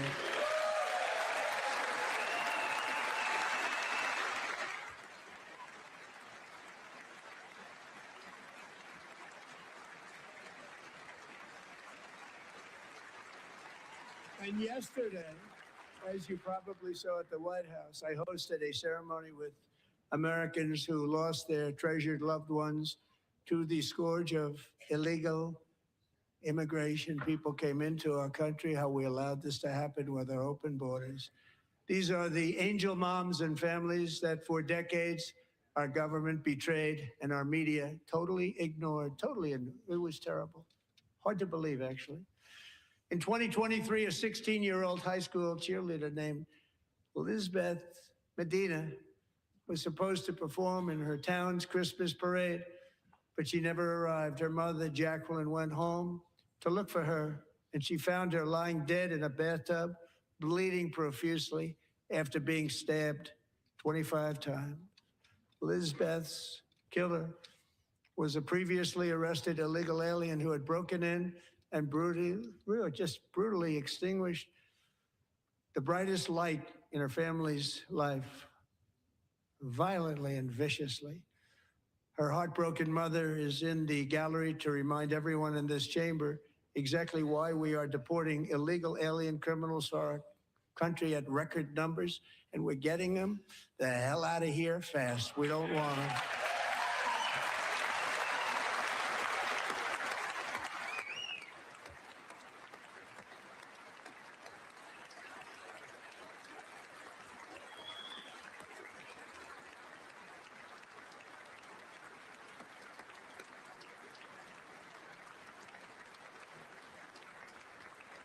Thank you very much, Jacqueline. Thank you.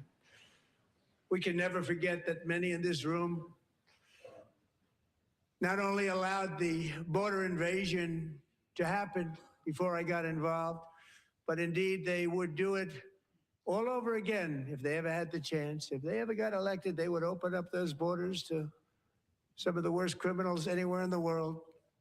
The only thing standing between Americans and a wide open border right now is President Donald J. Trump and our great Republican patriots in Congress. Thank you. Thank you.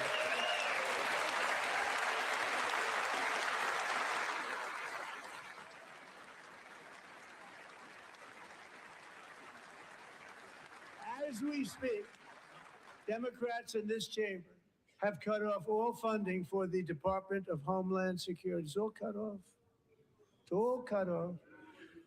They have instituted another Democrat shutdown, the first one costing us 2 points on GDP. 2 points we lost on GDP, which probably made them quite happy, actually. Now they have closed the agency responsible for protecting Americans from terrorists and murderers. Tonight I'm demanding the full and immediate restoration of all funding for the border security, homeland security of the United States, and also for helping people clean up their snow.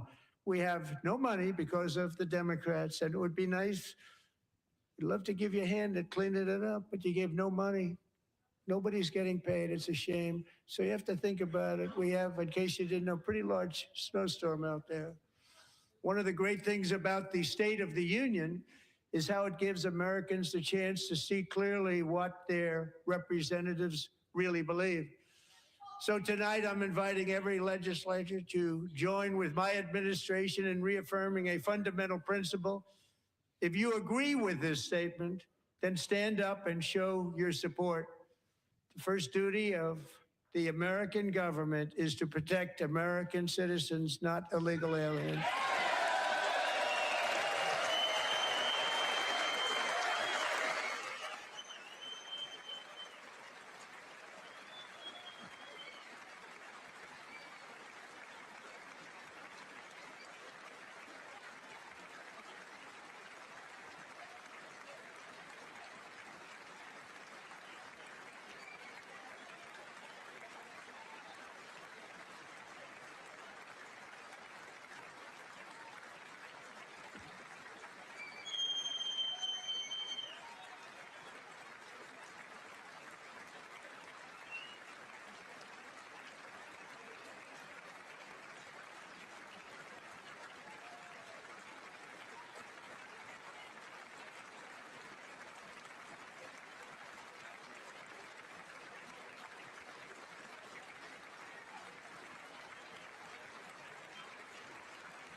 Isn't that a shame? You should be ashamed of yourself not standing up.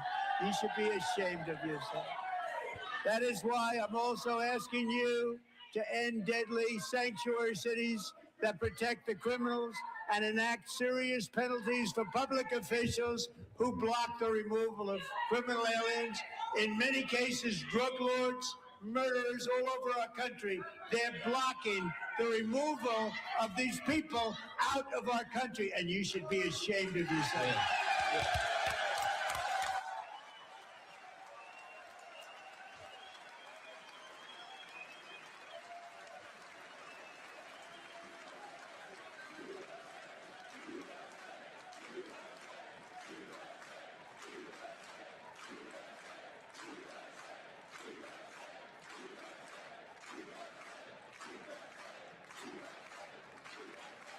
And perhaps most importantly, I'm asking you to approve the Save America Act.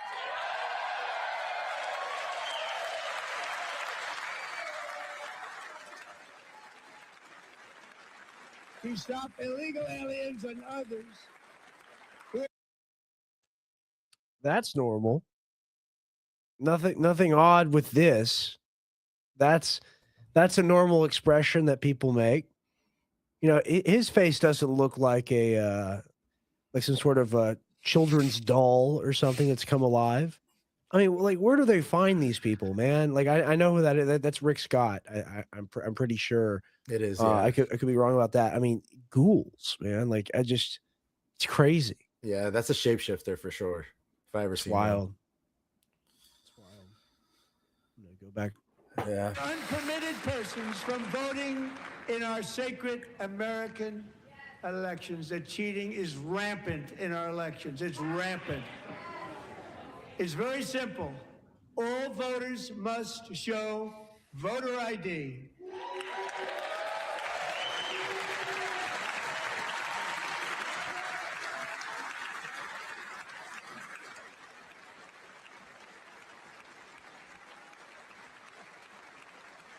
all voters must show proof of citizenship in order to vote.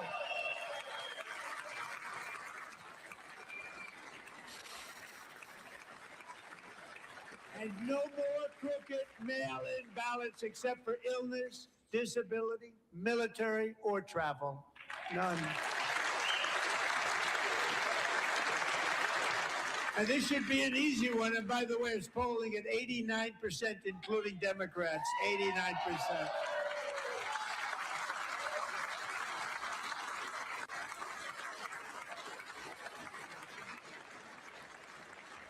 And even the new communist mayor of New York City, I think he's a nice guy, actually. Speak to him a lot. Bad policy, but nice guy. Just said they want people to shovel snow. They got hit hard. Wants them to shovel snow, but if you apply for that job, you need to show 2 original forms of ID and a Social Security card. Yet they don't want identification for the greatest privilege of them all, voting in America. No, it's no good. No good. Both Republicans and Democrats overwhelmingly agree on the policy that we just enunciated. And Congress should unite and enact this common sense, country-saving legislation right now, and it should be before anything else happens.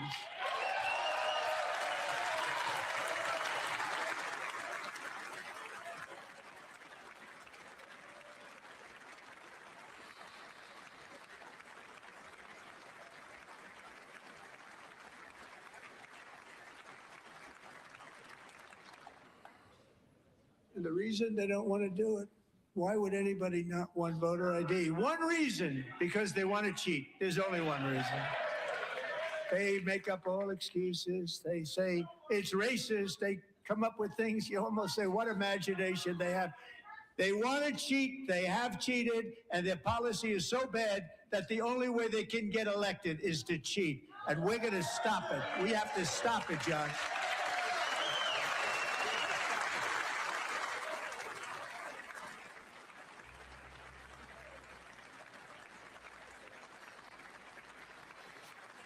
And here is one more opportunity to show common sense in government. In the gallery tonight are Sage Blair and her mother, Michelle.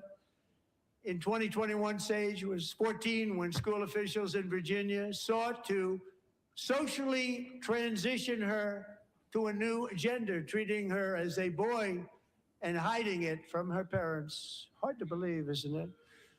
Before long, a confused Sage ran away from home after she was found in a horrific situation in Maryland. A left-wing judge refused to return Sage to her parents because they did not immediately state that their daughter was their son. Sage was thrown into an all-boys state home and suffered terribly for a long time. But today, all of that is behind them because Sage is a proud and wonderful young woman with a full ride scholarship to Liberty University. Sage and Michelle, please stand up.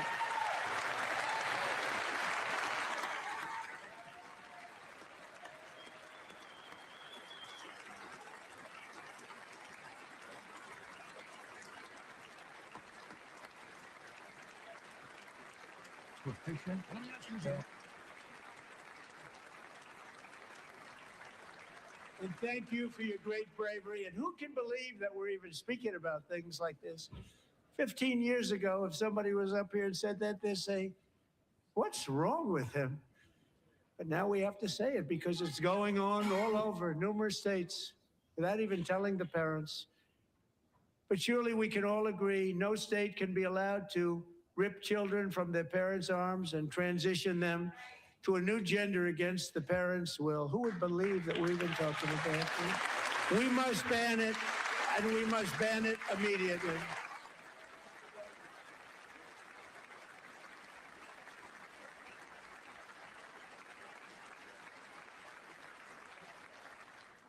Look, nobody stands up.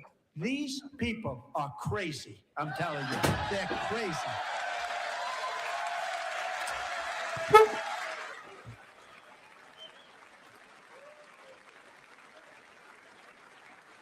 Amazing. 7.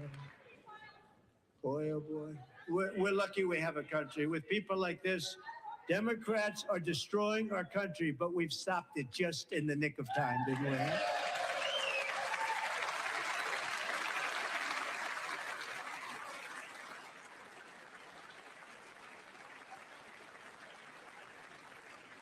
No one cares more about protecting America's youth than our wonderful First Lady. Now a movie star. She's a movie star. Can you believe it? Who would have believed that? Over the past year, she has had an incredible impact championing AI legislation, advancing a landmark executive order on foster care, and helping secure $30 million to launch the Melania Trump Foster Youth to Independence Initiative. It's a tremendous, really a tremendous thing that happened and had a lot of bipartisan support. She gets much better bipartisan support than I do. I get none. She gets a lot. Someday you're going to have to tell me how you did that. And students and educators in every state have joined the First Lady's efforts in the presidential AI challenge, keeping America's next generation positioned to succeed and strongly succeed in the future.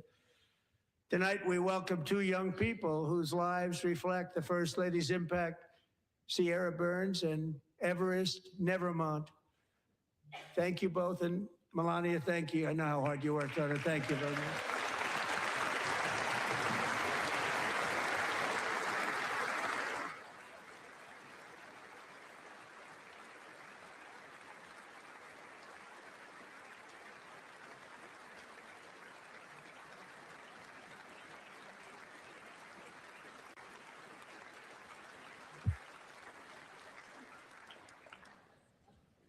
I'm very proud to say that during my time in office, both the first 4 years and in particular this last year, there has been a tremendous renewal in religion, faith, Christianity, and belief in God. Tremendous renewal.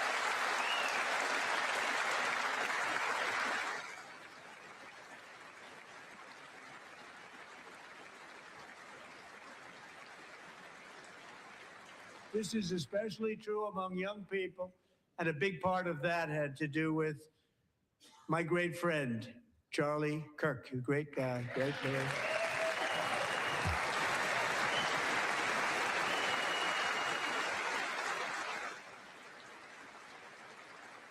So last year, Charlie was violently murdered by an assassin and martyred, really martyred for his beliefs. His wonderful wife, Erica, is with us tonight. Erica, please stand.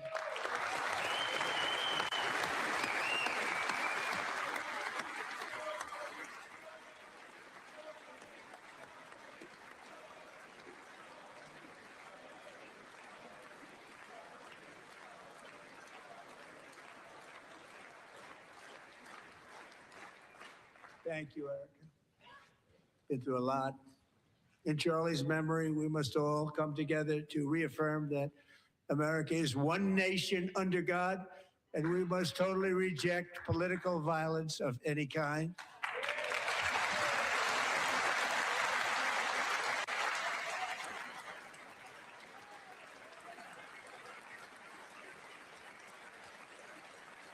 We love religion, and we love bringing it back, and it's coming back at levels that nobody actually thought possible. It's really a beautiful thing to see. Above all, unleashing America's promise requires keeping our communities safe. We have made incredible strides, yet dangerous repeat offenders continue to be released by pro-crime Democrat politicians again and again. We are honored to be joined tonight by a woman who's been through hell, Anya Zarutska.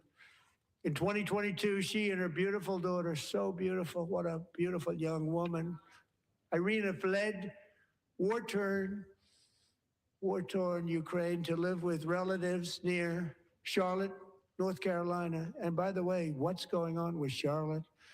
Last summer, 23-year-old Irina was riding home on the train when a deranged monster who had been arrested over a dozen times and was released through no cash bail, stood up and viciously slashed a knife through her neck and body.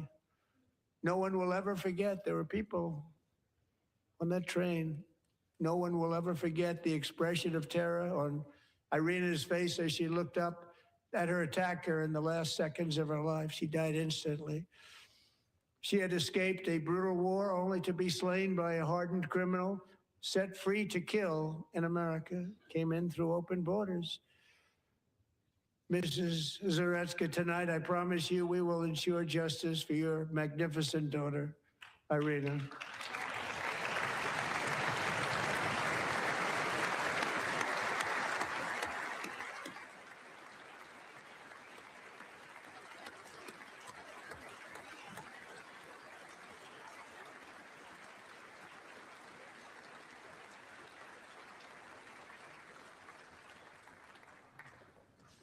How do you not stand?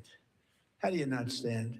I'm asking this Congress to pass tough legislation to ensure that violent and dangerous repeat offenders are put behind bars, and importantly, that they stay there.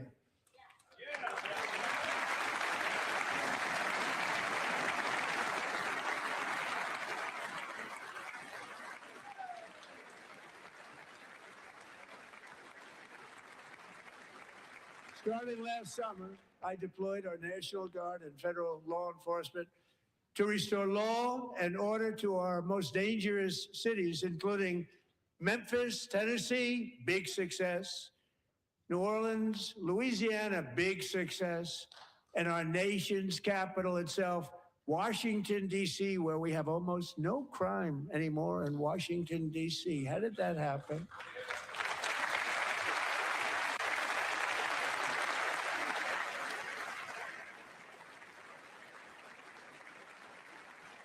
In fact, crime in Washington is now at the lowest level ever recorded, and murders in D.C. this January were down close to 100% from a year ago.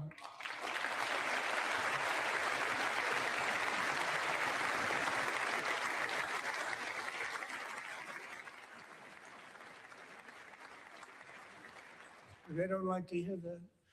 One of the sick people, one of the brave service members who helped achieve this stunning turnaround was 20-year-old West Virginia Army National Guard Specialist Sarah Beckstrom. After a 4-month deployment, she voluntarily extended her service, and her rank was going to be lifted. She was doing so well. They were so proud of her. But the very next day, she was on patrol near the White House when she was ambushed and shot in the head by a terrorist monster from Afghanistan. Shouldn't have been in our country. And all because she wore the uniform of our nation, she was shot. He traveled here because he didn't like people wearing our uniform. He was sick and deranged, shouldn't have been in our country. Sarah Beckstrom died in order to defend our capital, and we are honored to be joined by her wonderful parents, Gary and Eva Lee. Your daughter was a true American patriot, and she will be greatly missed. She was a great person. I saw reports on her that never see anything like her.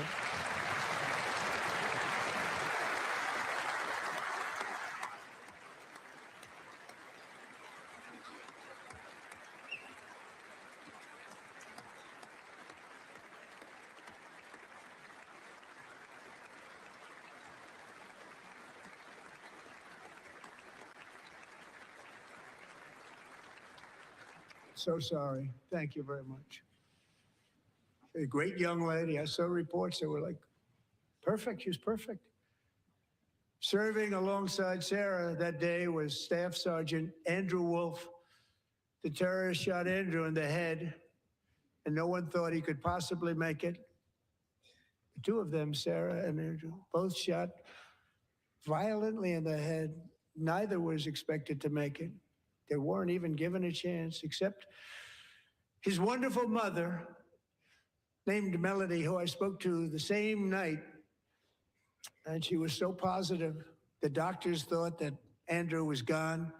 But his mother said, no, Mr. President, Andrew will be fine. He's going to make it. I've never seen anything like it. I mean, he was given almost no chance. She said, I have no doubt, sir, he's going to be okay. This was a conversation that I had with her that night, with her son laying helplessly in bed, blood all over. Everybody is praying, she said, sir, he will be okay. The doctors didn't understand what she was saying. And after looking at the results of the damage done, neither did I. She was so strong and conclusive that even Andrew's great father felt she didn't really understand the gravity of the situation. But she turned out to be right. Right, Melanie? She turned out to be right.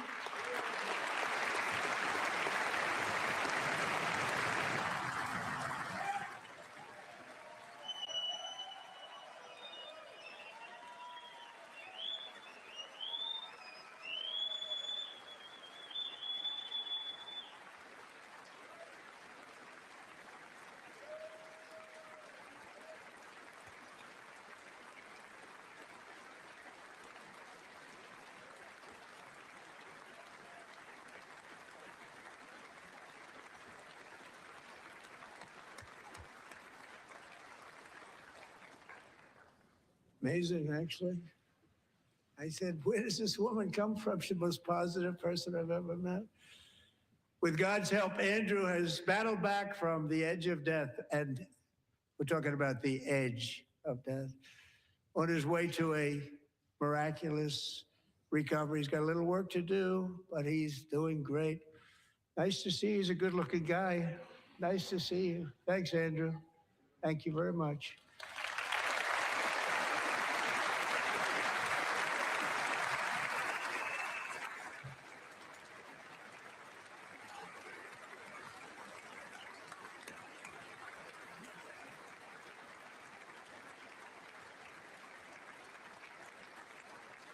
So, Andrew, while you're up, now I'm going to ask a highly respected General James Seward to present Staff Sergeant Andrew Wolf and the great family of Sarah Beckstrom with the award created by our late, great President George Washington himself. It's called the Purple Heart.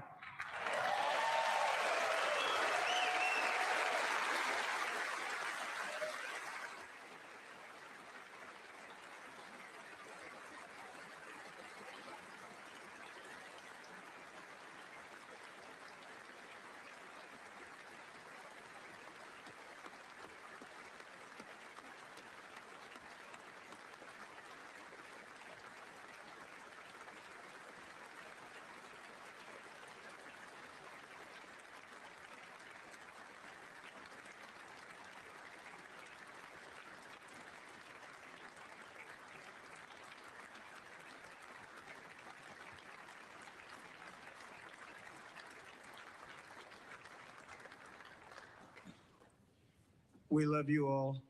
Love you. We're proudly restoring safety for Americans at home, and we are also restoring security for Americans abroad. Our country has never been stronger. My first 10 months, I ended 8 wars, including Cambodia. Isn't it funny? Sick people. Cambodia and Thailand, Pakistan and India. Would have been a nuclear war. 35 million people, said the Prime Minister of Pakistan, would have died if it were not for my involvement. Kosovo and Serbia, Israel and Iran, Egypt and Ethiopia, Armenia and Azerbaijan, the Congo and Rwanda, and of course the war in Gaza, which proceeds at a very low level. It's just about there. And I want to thank Steve Witkoff and Jared Kushner for your help. Thank you, Steve. Thank you, Jared.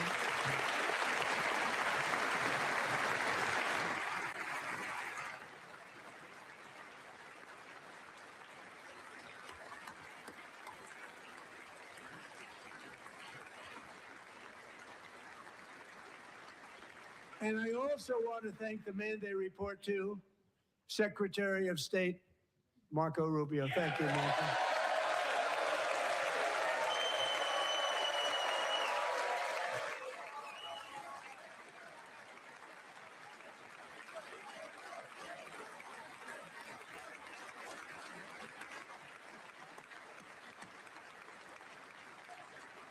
People like you. You know, Marco got 100% of the votes when he was in confirmation. I think our next one was about 54%. And some of the Democrats are now saying, I can't believe we approved that guy. And he said it's an honor that they feel that way, right, Marco? You have done a great job, great Secretary of State. I think he'll go down as the best ever.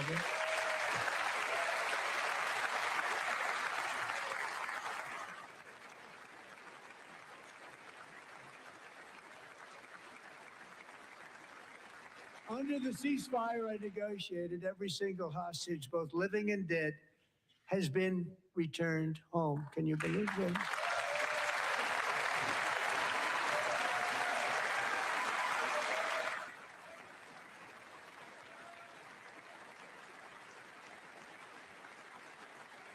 Nobody thought it was possible. Nobody thought that was possible. Both living and dead, and those parents who had a dead son, their boy, they'd always tell me their boy, they wanted him as much as though he were living. That was an amazing period of time. And they came back, and when we got all of the living hostages back, and many, many before them, but I always said those last 20 are going to be very tough, but we got many, many more, hundreds. But I said those last 20 are going to be tough. We got them back, but we only got back 14 or 15 of the dead of the 28. And believe it or not, Hamas worked along with Israel, and they dug and they dug and they dug. It's a tough thing to do, going through bodies all over, passing up 100 bodies sometimes for each one that they found. Tough job. And they finally got it back to 27. And then Steve and Jared, they got it back to 28. They found all 28. Nobody thought that was possible, but we did it. And I remember the family of the 28th. They were so grieved, but they were so happy as it's possible to be. They had their boy back. The mother said, sir, we have our boy back. What a period of time that was, but we got them all back. So thank you both very much. Take care.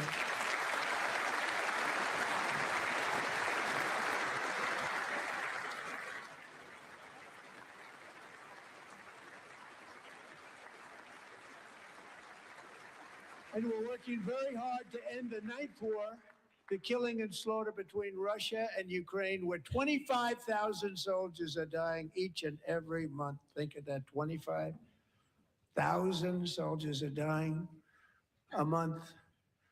A war which would have never happened if I were president, would have never happened. As president, I will make peace wherever I can, but I will never hesitate to confront threats to America wherever we must. That's why in a breakthrough operation last June, the United States military obliterated Iran's nuclear weapons program with an attack on Iranian soil known as Operation Midnight Hammer.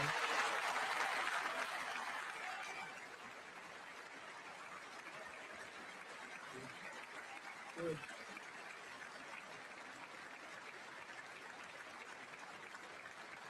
For decades, it had been the policy of the United States never to allow Iran to obtain a nuclear weapon. Many decades. Since they seized control of that proud nation 47 years ago, the regime and its murderous proxies have spread nothing but terrorism and death and hate. Yeah, that's all he does now, Cole. That's all he does. It's all he does is campaign. It's just broken record. It's like the children's toy where it goes, the cow goes moo, the chicken goes squawk, the sheep goes baa. Trump says, gas price, I ended 7 wars. That's what you get. If you're not happy with that, if you demand more as a voter, they do have a message, a response for you. It's fuck you. So that's what's going on here. I agree with you 100%. I'm gonna go back to it. They've killed and maimed thousands of American service members and hundreds of thousands.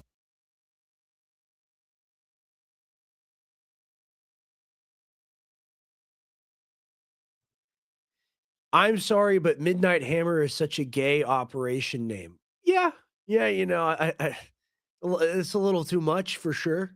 But that was pretty funny. Shout out to you. Pretty good joke there. I'm gonna go back to it now.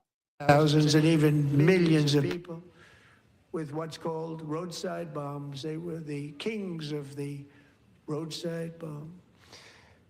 And we took out Soleimani. I did that during my first term. Had a huge impact. He was the father of the roadside bomb.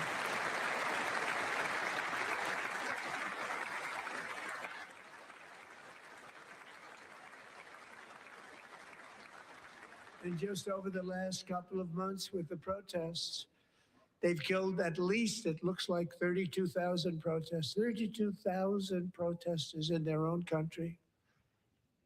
They shot them and hung them. We stopped them from hanging a lot of them with the threat of serious violence. But this is some terrible people. And this is where we truly begin to just make shit up. Okay, this is where the true fiction, the true fantasy begins, because we've watched open air genocide for years and years and years on end in Palestine. And suddenly they want to claim that Iran has killed 30,000 people. I'd like to see the bodies on that. I'd like to see the reports on that. So far, I've only heard that said by about the worst, least reputable sources possible. And when they say in Gaza that they killed 40,000 people and that 80% of them were Hamas, we can see the footage of the place that looks like a Bikini Atoll, Bikini Bottom. It's bombed out. We can see what the Lancet just said, which is bare minimum. It's 100,000, maybe 200,000 to 300,000. I mean, it's beyond anything. Okay, if there were 30,000 people killed in like a 2-week period, there would be mass graves. There'd have to be mass body disposal. I haven't seen that footage. And if it existed, I think that would be the first thing that would be on all of our feeds, right? Yeah, this is WMDs all over again. Completely. Absolutely. Couldn't have said it better myself.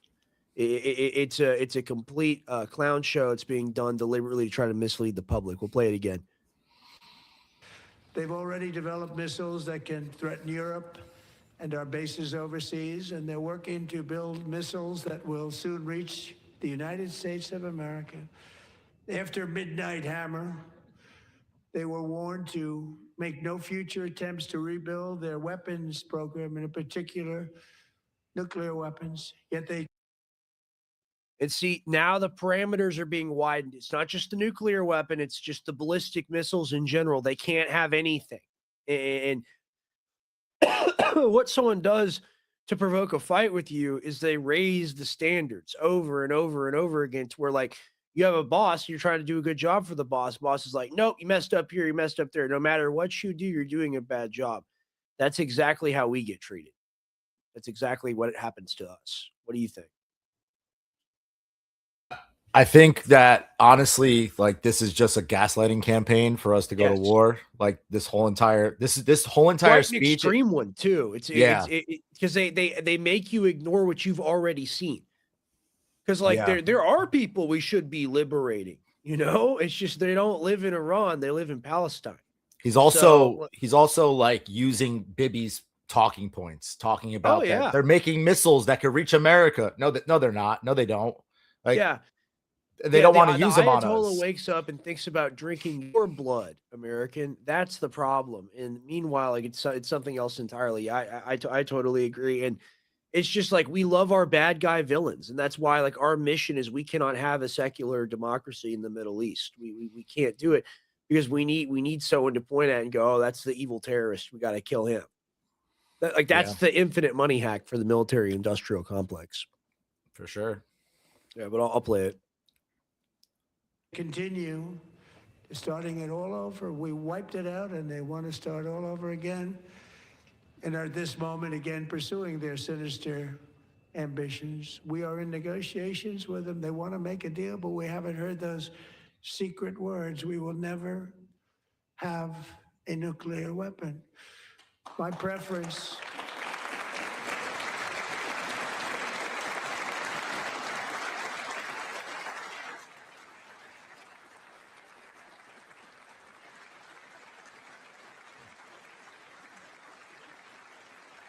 My preference is to solve this problem through diplomacy. But one thing is certain, I will never allow the world's #1 sponsor of terror, which they are by far, to have a nuclear weapon. Can't let that happen.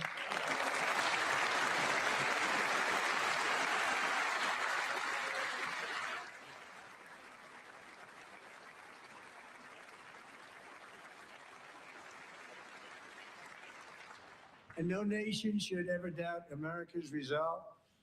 We have the most powerful military on earth. I rebuilt the military in my first term.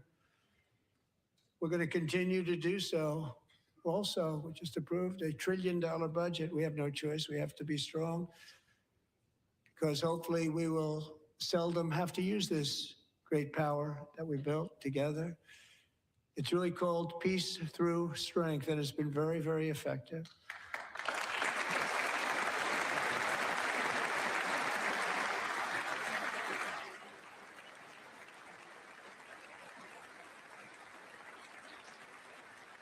So thanks to Republican in Congress, we're investing that record number of dollars, have no choice, in the United States Armed Forces. Also creating a lot of jobs, but we're not even doing it for that reason. Because as I said, we have more jobs, more people working today than ever before in the history of our country. Whoa, evil monster sighted. That's like the Loch Ness monster when it comes out of the water. Lindsey Graham, the demon. Oh, man. Okay. And NATO countries. Let's watch it one more time. And I'm going back to it, but just look at him appear like a rat that's crawled out of the closet, you know. Here we go. More people working today than ever before in the history of our country. And NATO countries are friends and allies. They are. They're our friends. And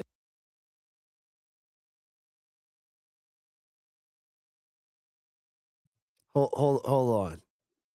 This ain't real, man. Hold on. Give me 1 second here. Give me one moment.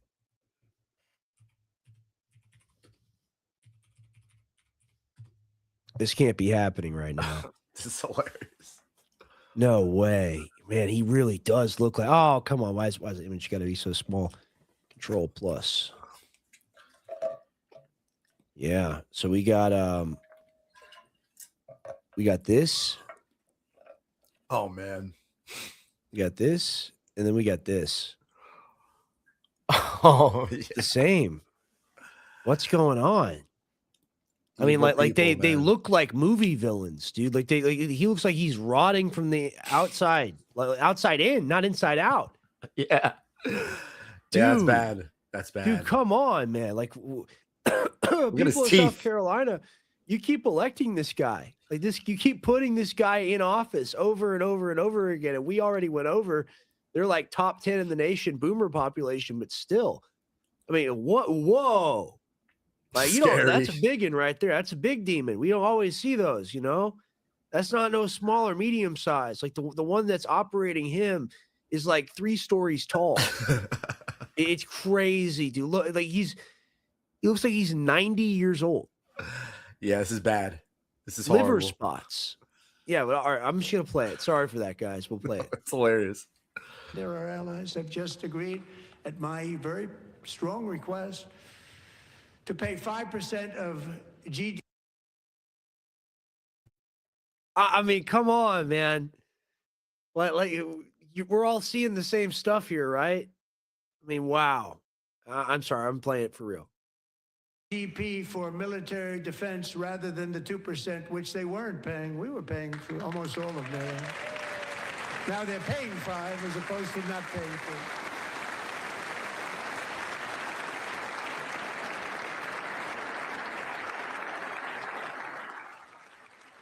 And getting that 5% was something which everyone said would never be done, could not happen. We got it really easily with one meeting. And big difference between 2% that's not paid. We were paying the freight of many of them. Very few were paid up. Now 5%, then they're paid. And everything we send over to Ukraine.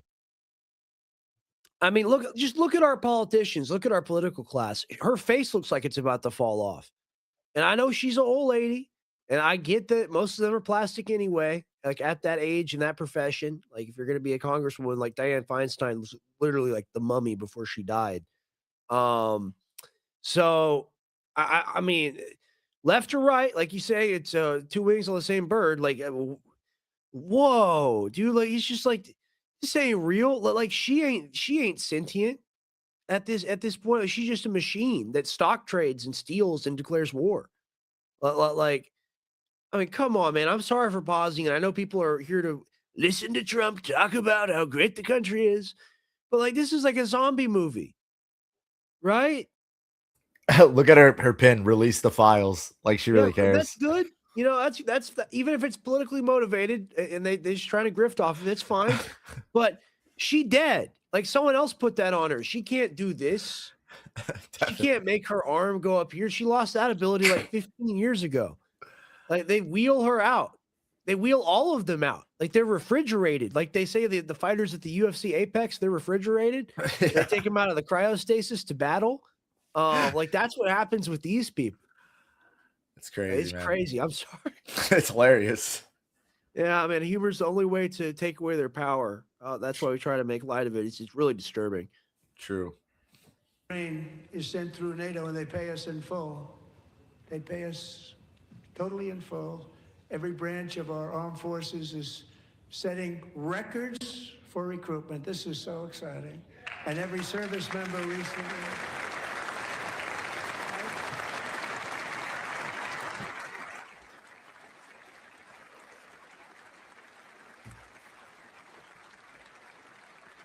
And every service member recently received a warrior dividend of $1,776.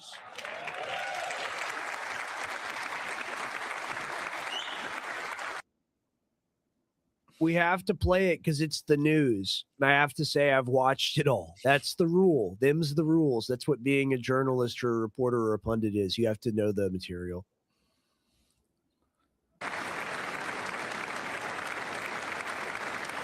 You know, they put it on my desk. We got the money from tariffs and other things, a lot of money. We have much more money than people understand.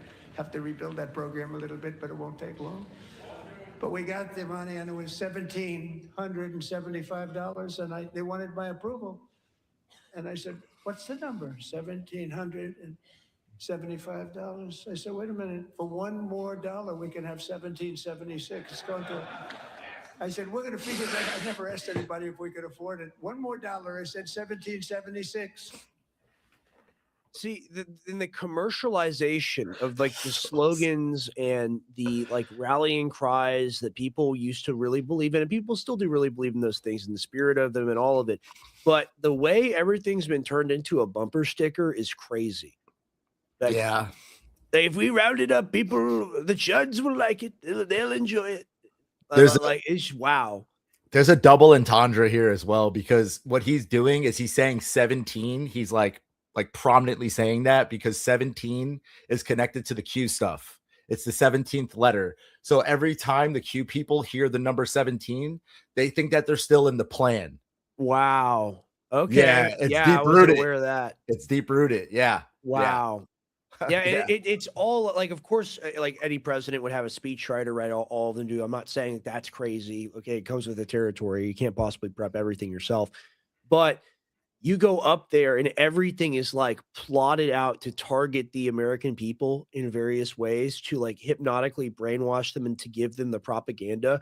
And like it's been really good propaganda so far, man. Cause like when they brought the hockey team out, like, how are you not going to cheer for that? Are you not a patriot? Do you not like your country?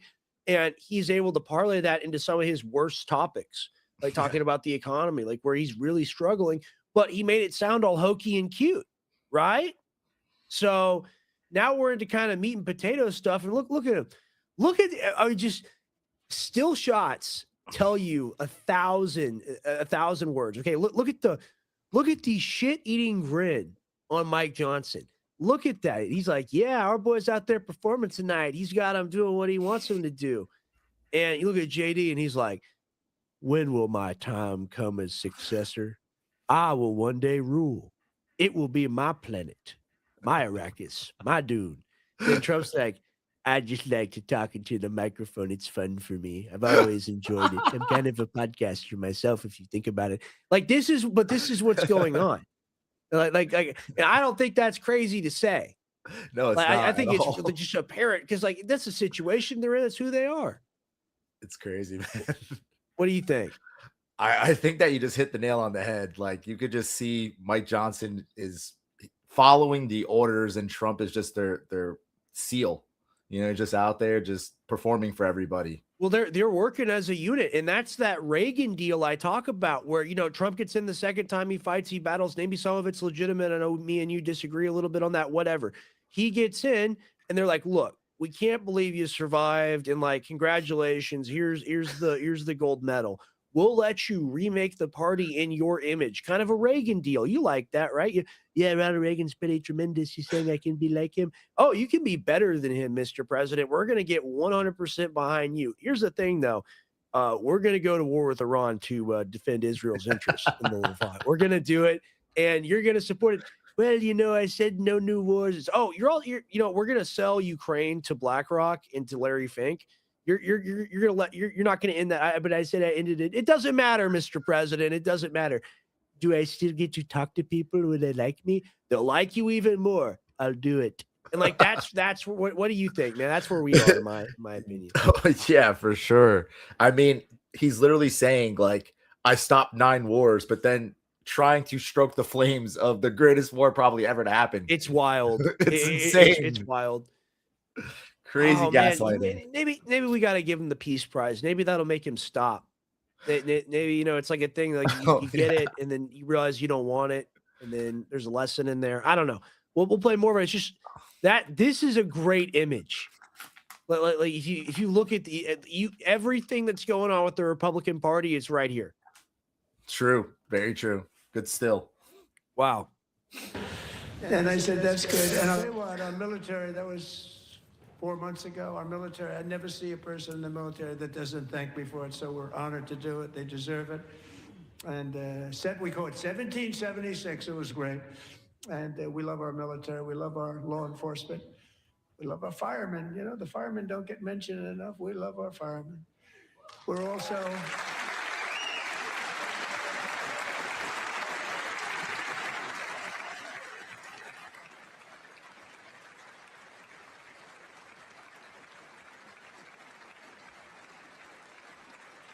We're also restoring American security and dominance in the Western Hemisphere, acting to secure our national interests and defend our country from violence, drugs, terrorism, and foreign interference. For years, large swaths of territory in our region, including large parts of Mexico, really large parts of Mexico, have been controlled by murderous drug cartels. That's why I designated these cartels as foreign terrorist organizations, and I declared illicit fentanyl as a weapon of mass destruction.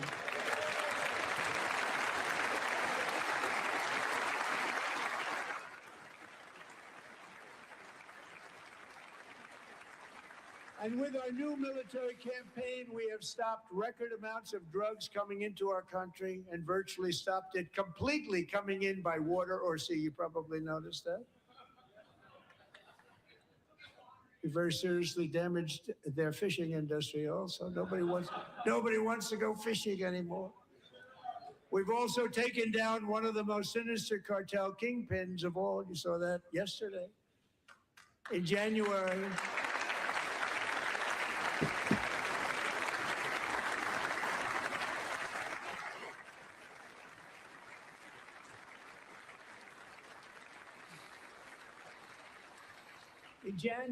elite American warriors carried out one of the most complex, spectacular feats of military competence and power in world history. No one's seen anything like it. Foreign leaders, I won't tell you who, called me and they said, very impressive, very impressive. They couldn't believe, they all watched, they saw what happened. This is a different fighting force that we had years ago when we fought to tie. It's a great fighting force. I'm so proud of it.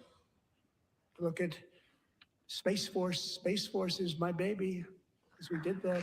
My baby is becoming so important.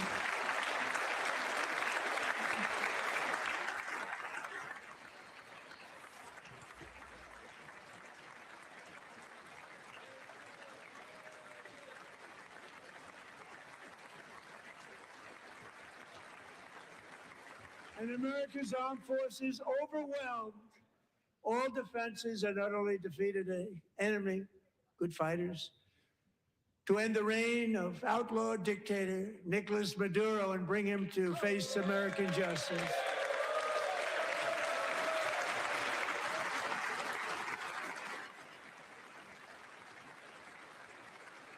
And this was an absolutely colossal victory for the security of the United States, and it also opens up a bright new beginning for the people of Venezuela.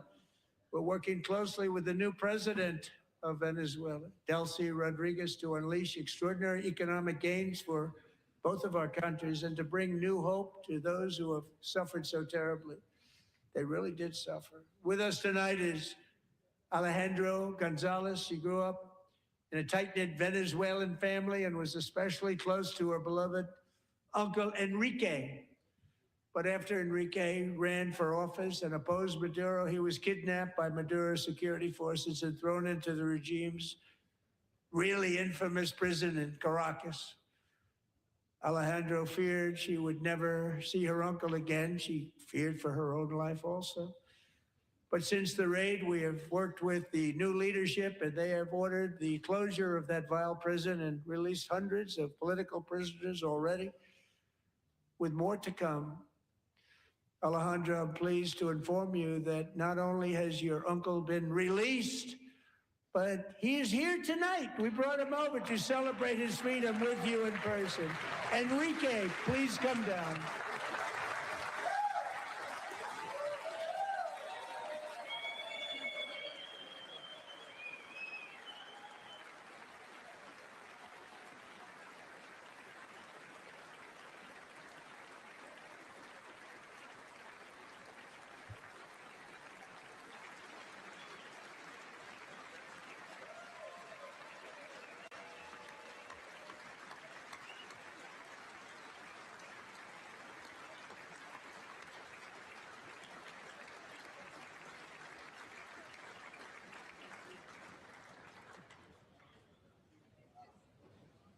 Thank you, Enrique. Have a good time. Nice to have you back, Enrique. There were many heroes on that January raid to capture Maduro. Really great heroes. It was very dangerous. They knew we were coming. They were all set. But the deeds of one warrior that night will live forever in the eternal chronicles of military valor. Chief Warrant Officer 5, Eric Slover, planned the mission and was the flight lead in the cockpit of the first helicopter. A big, beautiful, powerful helicopter. It was a massive Chinook carrying, as you can imagine, many, many American warfighters. The biggest, most beautiful helicopter anyone's ever seen, with brave American warriors whose lives I own and spend as I see fit. I mean, it's just greatest hits. That's all he does. And he's selling you his illegal military invasion of Venezuela as greatest hits. We've killed well over 100 people who are just out there on the coast between Venezuela and Trinidad on boats. And people want to make the argument they're carrying the drugs, blah, blah, blah. We're just going to kill the drug dealers now. Sucks to suck, FAFO, you don't know what you're talking about, scum. And it's like, well, let's look at this from two angles. One, where do all the drugs come from? They come from Mexico. They're not coming from Venezuela. Less than 1% of the fentanyl comes from Venezuela.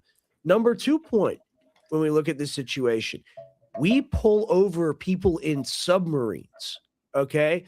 We arrest them, we charge them, we take possession of what they have. This is a new escalation, which has given the executive branch far more power and carte blanche to do what it wanted than it had before. Even under Obama, even with the drone strikes, all of it, we are now just extrajudicially killing people and openly doing it, not trying to hide it, not trying to declare them a combatant or doing whatever. There is no cover up. He's bragging about it right now. It's insane. It's wild, man. And like a lot of people in my audience probably don't agree with me on my Venezuela position, but I just look at it like this. You got to be ideologically consistent. And like, if you allow acts of war in one place, you're going to get them in other places. And it's really sad. You know, he's supposed to be the peace president. Nothing peaceful about this at all. Yeah. Not even a little bit. It's insane. Really bad. Wearing the dog tags, his wife Amy had blessed with holy water before he left. She knew it was going to be a rough one. Eric steered the Chinook under the cover of... I'm sending your husband to go die, not to go defend his country from an imminent threat, not to stop an evil world leader, but to take someone who might have trafficked drugs some of the time.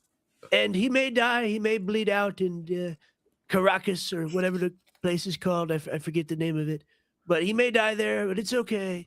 He's a brave warrior. And it's just like, of course, like people's faith is beautiful and her wanting her husband to be safe is beautiful and all of that. But he's profiting off of it, both reputation wise and power wise. He's selling that story to people, and he's trying to dredge up a legitimate emotion in people. And this is what happens a lot. He's trying to elicit a legitimate feeling inside of like an average person watching this that he can then tie to his agenda and then lend his agenda the credibility through it. Does that make sense to you? Oh, 1,000. I mean, that's on the money. Like that's like their number one technique. Yeah, it's psyops. That's what they do. Yeah, it's a psyop. Exactly. It's gaslighting is what it is. Yeah. High level gaslighting. It's not okay.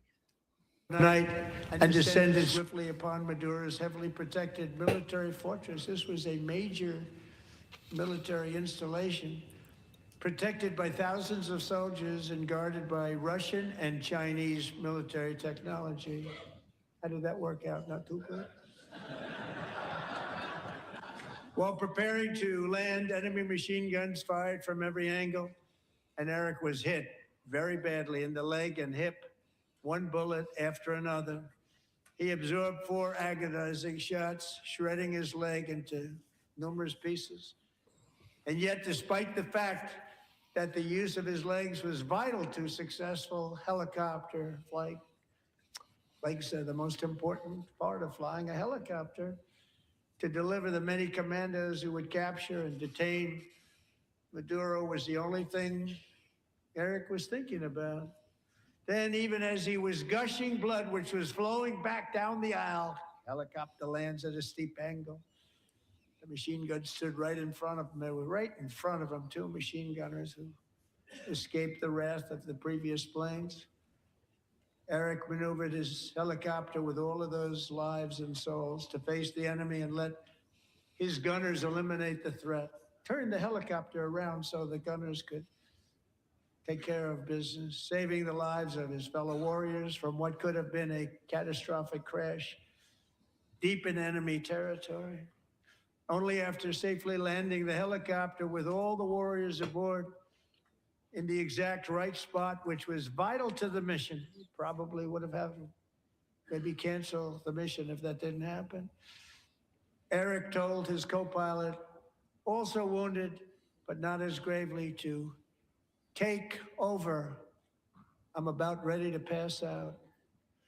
The success of the entire mission and the lives of his fellow warriors hinge on Eric's ability to take searing pain. It was unbelievable what's happened to his legs of the bullets and keep on flying and landing, and people knew what was happening. Everybody in the back of the helicopter knew because they saw the blood pouring down the aisle. Chief Warrant Officer Slover is still recovering. Yeah, from G Manny, what is his obsession with graphic, bloody descriptions? Yeah, I mean, like, like this is supposed to be like, I understand, feel good. Our boys are out there and they're brave boys, 1950s, true all-American bred boys. I promise you, they're really out there, and you know they make the country look great, and they had to do what they did, and they did it so well. That's one thing, and he's like, the blood, the gore, all of it I caused, you know, it's my plan. It's just like, come on, man. Like, who is this supposed to appeal to? Is it a toughness signal, maybe? I don't understand it. Yeah, he's trying to tell like a war story and like use it. But he's like, never been to war, so why would you tell a war story? Yeah, he's a draft dodger. Exactly. The bone spurs. They hurt him. Okay, we'll go back to it. From his serious wounds, but I'm thrilled to say that he is here tonight with his wife, Amy, Eric, and Amy. Come on in.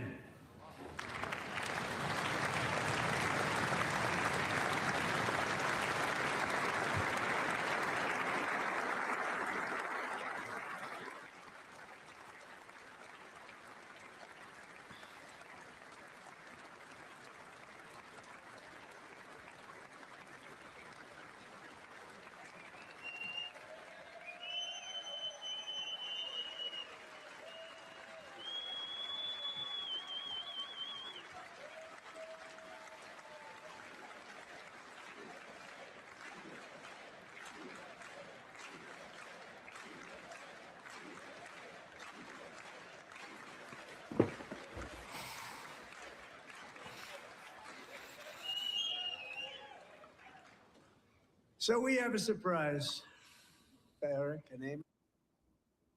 Dude, how jacked is this guy? Is that just the outfit? Like, he looks huge. He looks does like look Superman. huge. Yeah, he really does look huge. Dude, what the hell? Okay, sorry, it's just that's crazy. Yeah. That's I wild. thought the same thing when I saw him. I was like, what the fuck? This guy's Yeah, jacked. I guess so. Maybe it's like Hassan Piker where his head is small or something. But even then, like, damn, he's a unit. We'll go ahead and play it. In recognition of Eric's actions above and beyond the call of duty, I would now like to ask General Jonathan Braga to present Chief Warrant Officer Slover with our nation's highest military award, the Congressional Medal of Honor.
Well, thank you very much, Eric and Amy.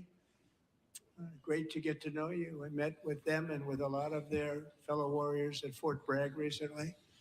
You notice the name Fort Bragg. We have it back. We brought it back. We won the First World War with it, the Second World War with it, and then they decided to change the name. So we changed it back. Everybody wanted to change back too.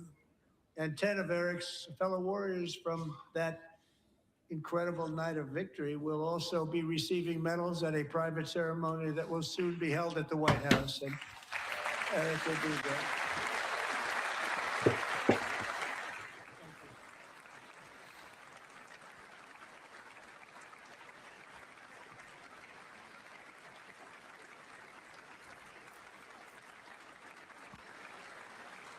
Talking about Fort Bragg Yep. and all the interesting stuff that's happened there. You know, he says it's great.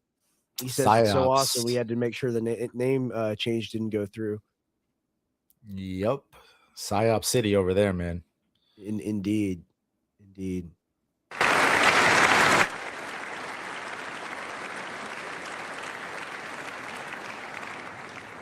Thank you, Eric. That's a big one. Tonight we've celebrated many truly extraordinary American patriots, but there is one last living legend to honor before we go. He is one more heroic American aviator, Navy fighter pilot. Royce Williams served in World War II, Korea, Vietnam, flying more than 220 missions. In the skies over Korea in 1952. It is kind of genius to pivot from your crushingly low approval rating and geopolitical situation with wars embroiling and about to take place, about to begin, to just pivot to talking about veterans and the sports teams. And everyone has to clap or you're an asshole. Yeah. Yeah. It looks like Leslie Wexner. Exactly. Oh, no, my dog might be getting into food. I'll play it. Royce was in the dogfight of a lifetime, legendary dogfight. Flying through blizzard conditions, his squadron was ambushed by 7 Soviet fighter planes. It was his first aerial combat of the war, and despite being massively outnumbered and outgunned, Royce led the takedown of 4 enemy jets and almost destroyed the others, vanquishing his adversaries while taking 263 bullets to his own plane and being seriously hurt. His story was secret for over 50 years. He didn't even want to tell us. my dog has joined me in studio. Oh, Yeah. that dude Shout out doesn't to even know where he Luffy. is, bro. No, he doesn't have comprehension of it. Hey, you see his big old head right there, big noggin.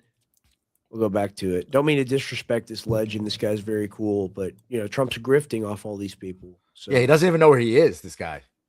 yeah, maybe he does. Some of those old birds are pretty sharp. His wife, but the legend grew and grew. But tonight, at 100 years old, this brave Navy captain is finally getting the recognition he deserves. He was a legend long before this evening. Royce, please stand up, and I will ask the First Lady of the United States to present Captain Royce Williams with his Congressional Medal of Honor.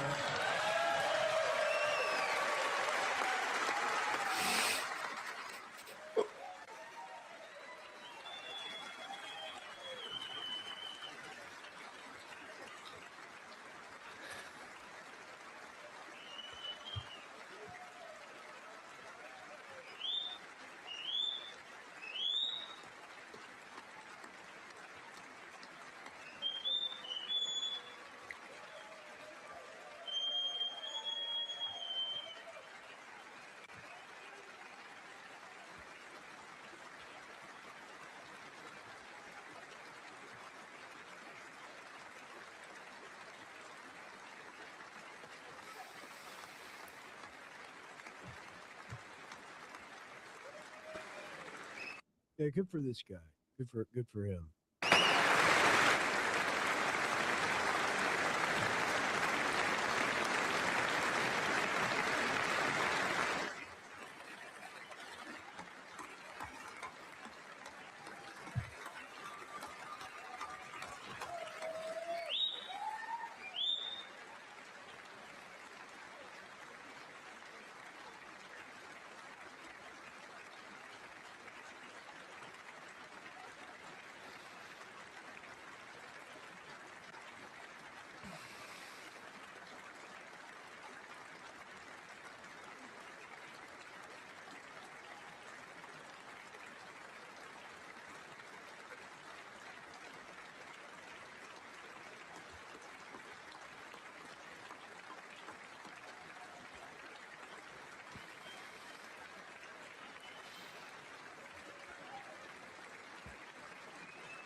Thank you, Royce, and thank you, Eric. I've always wanted the Congressional Medal of Honor, but I was informed I'm not allowed to give it to myself, and I wouldn't know why I'd be taking it. But if they ever open up that law, I will be there with you someday. But that's our highest honor, Congressional Medal of Honor, and that's a big thing, and it's an honor to be in the same room with you. Thank you both very much, Eric. Thank you.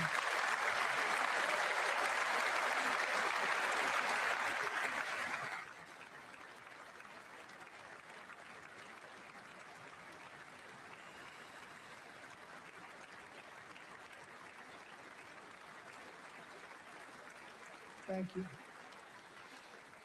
250 years is a long time in the life of a nation, but in another sense, it's really a mere moment in the eye of history.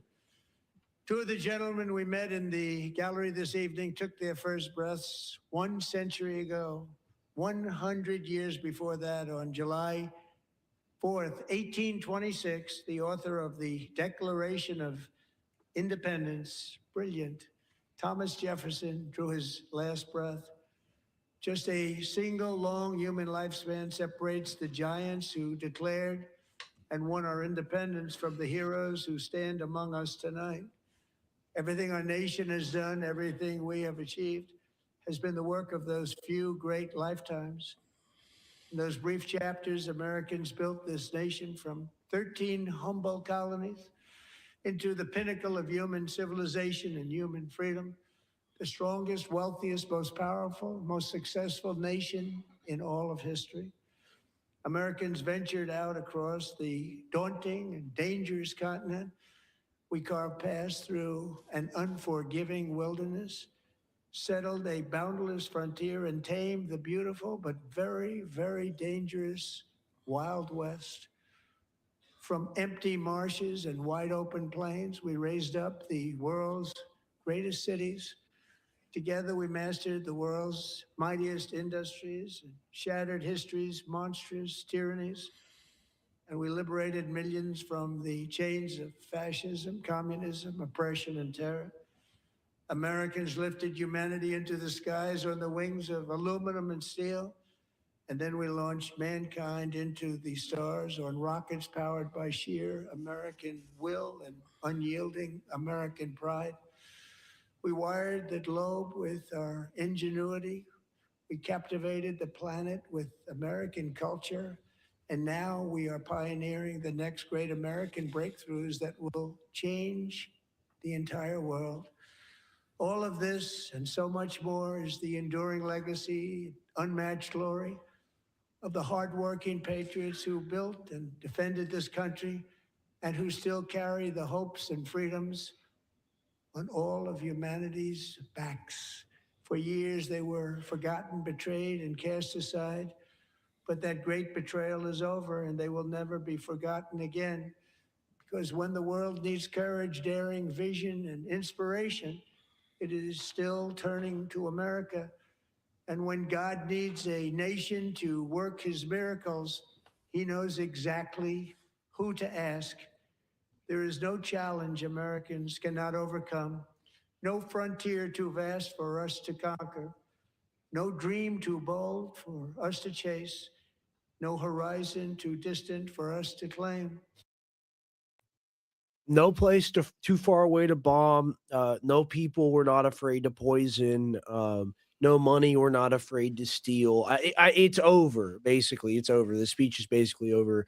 I went ahead and looked on the timeline. It's like got 30 seconds or like 45 seconds left. We'll play it out and give a little bit of commentary. We've been live for a long time. Shout out to anyone who's actually watched the whole thing or most of the whole thing with us. Thank you for being here tonight. For our destiny is written by the hand of to right here in our nation's capital, Washington, D.C. The golden age of America is upon us. The revolution that began in 1770. The golden age is upon us. Yeah, do we have to suffer through more of this? Do we want to watch more of this? Okay, it's over. We're just gonna say we watched all of it. Golden age, yeah, Oh, blah blah man. blah. Might as well be saying Heil Hitler. Like who cares, right? Like it doesn't mean anything anymore. Like the words don't mean what you think they mean, Trump. The words did mean something at one point when you were actually promising change and you hadn't had the opportunity to deliver it yet. But now that you've been in office and you've done the opposite of every single thing that you campaigned on, you don't then get to talk about it as like some sort of, isn't that crazy? Doesn't that blow your mind? It's like everything that I am not doing, I'm going to say that I'm doing. Like, yeah, this is an what do you IQ think? test tonight for America. Seriously, if anybody actually supports this and falls for this, you have low IQ. Like That's you ridiculous. have a smooth brain, honestly. Like you, Yeah, there are it's people that are insane. overly empathetic as well. I don't want to overly discount them and call everybody stupid. Here's the thing. Like, if you're someone that doesn't pay that much attention to politics, that, is happy Trump won in 24 and you voted for him, whatever. If you tune in on a wild hair and you might, I'm upset about what's going on in Gaza. I'm upset about what's going on with the tariffs for Ukraine, whatever. You tune into this and you see everyone clapping and cheering for like the 98-year-old war vet or, the hockey team. And you're like, yeah, I can feel good about my country. Like it's a fucking movie, man. It's Yeah. crazy. It's crazy. And people got to wake up from that. They got to make the decision that they're not going to live in that world anymore. It's very unhealthy. Yeah, this is pure unadulterated goy slop all over the Yes. place. He used all of these characters the whole night just to drum up support for Yes. And I guarantee you he's gonna bomb Iran. Like the way that he postured himself in that conversation was like in that speech was like Well, he's got blood on his mind. He's got blood on his mind. He's thinking about violence. Yeah, he's we're thinking going about for it. violence, right? You noticed that, didn't you? Yeah. Like he's Yeah. thinking about it. It's already it's done. really sick. Yeah, because a lot of people are going to die, man. And we can talk about how cool we are and our ability to do it. No one can stop us. We are the best military. We should have moved further away from this and not closer to it. I'm pretty much like I took some minor notes on it, and I just our new partner Venezuela. That's crazy. That's like open mafia talk when he says that. He's like, I saw gas at $1.40 or whatever it is. It's the hottest country around. He ended DEI. He cut the food stamp program and then bragged about people coming off of food stamps like it was their choice. We are winning too much, which I thought was really disgusting when he started talking about how much we're winning and like yelling it into the mic and yelling at the American public watching. Like that's like the emperor saying, I got a three-piece suit on and then he's naked. It's the emperor's got new clothes or whatever the saying is, or the old classical children's story. The Somalis pillaged Minnesota. Other groups are doing much worse things.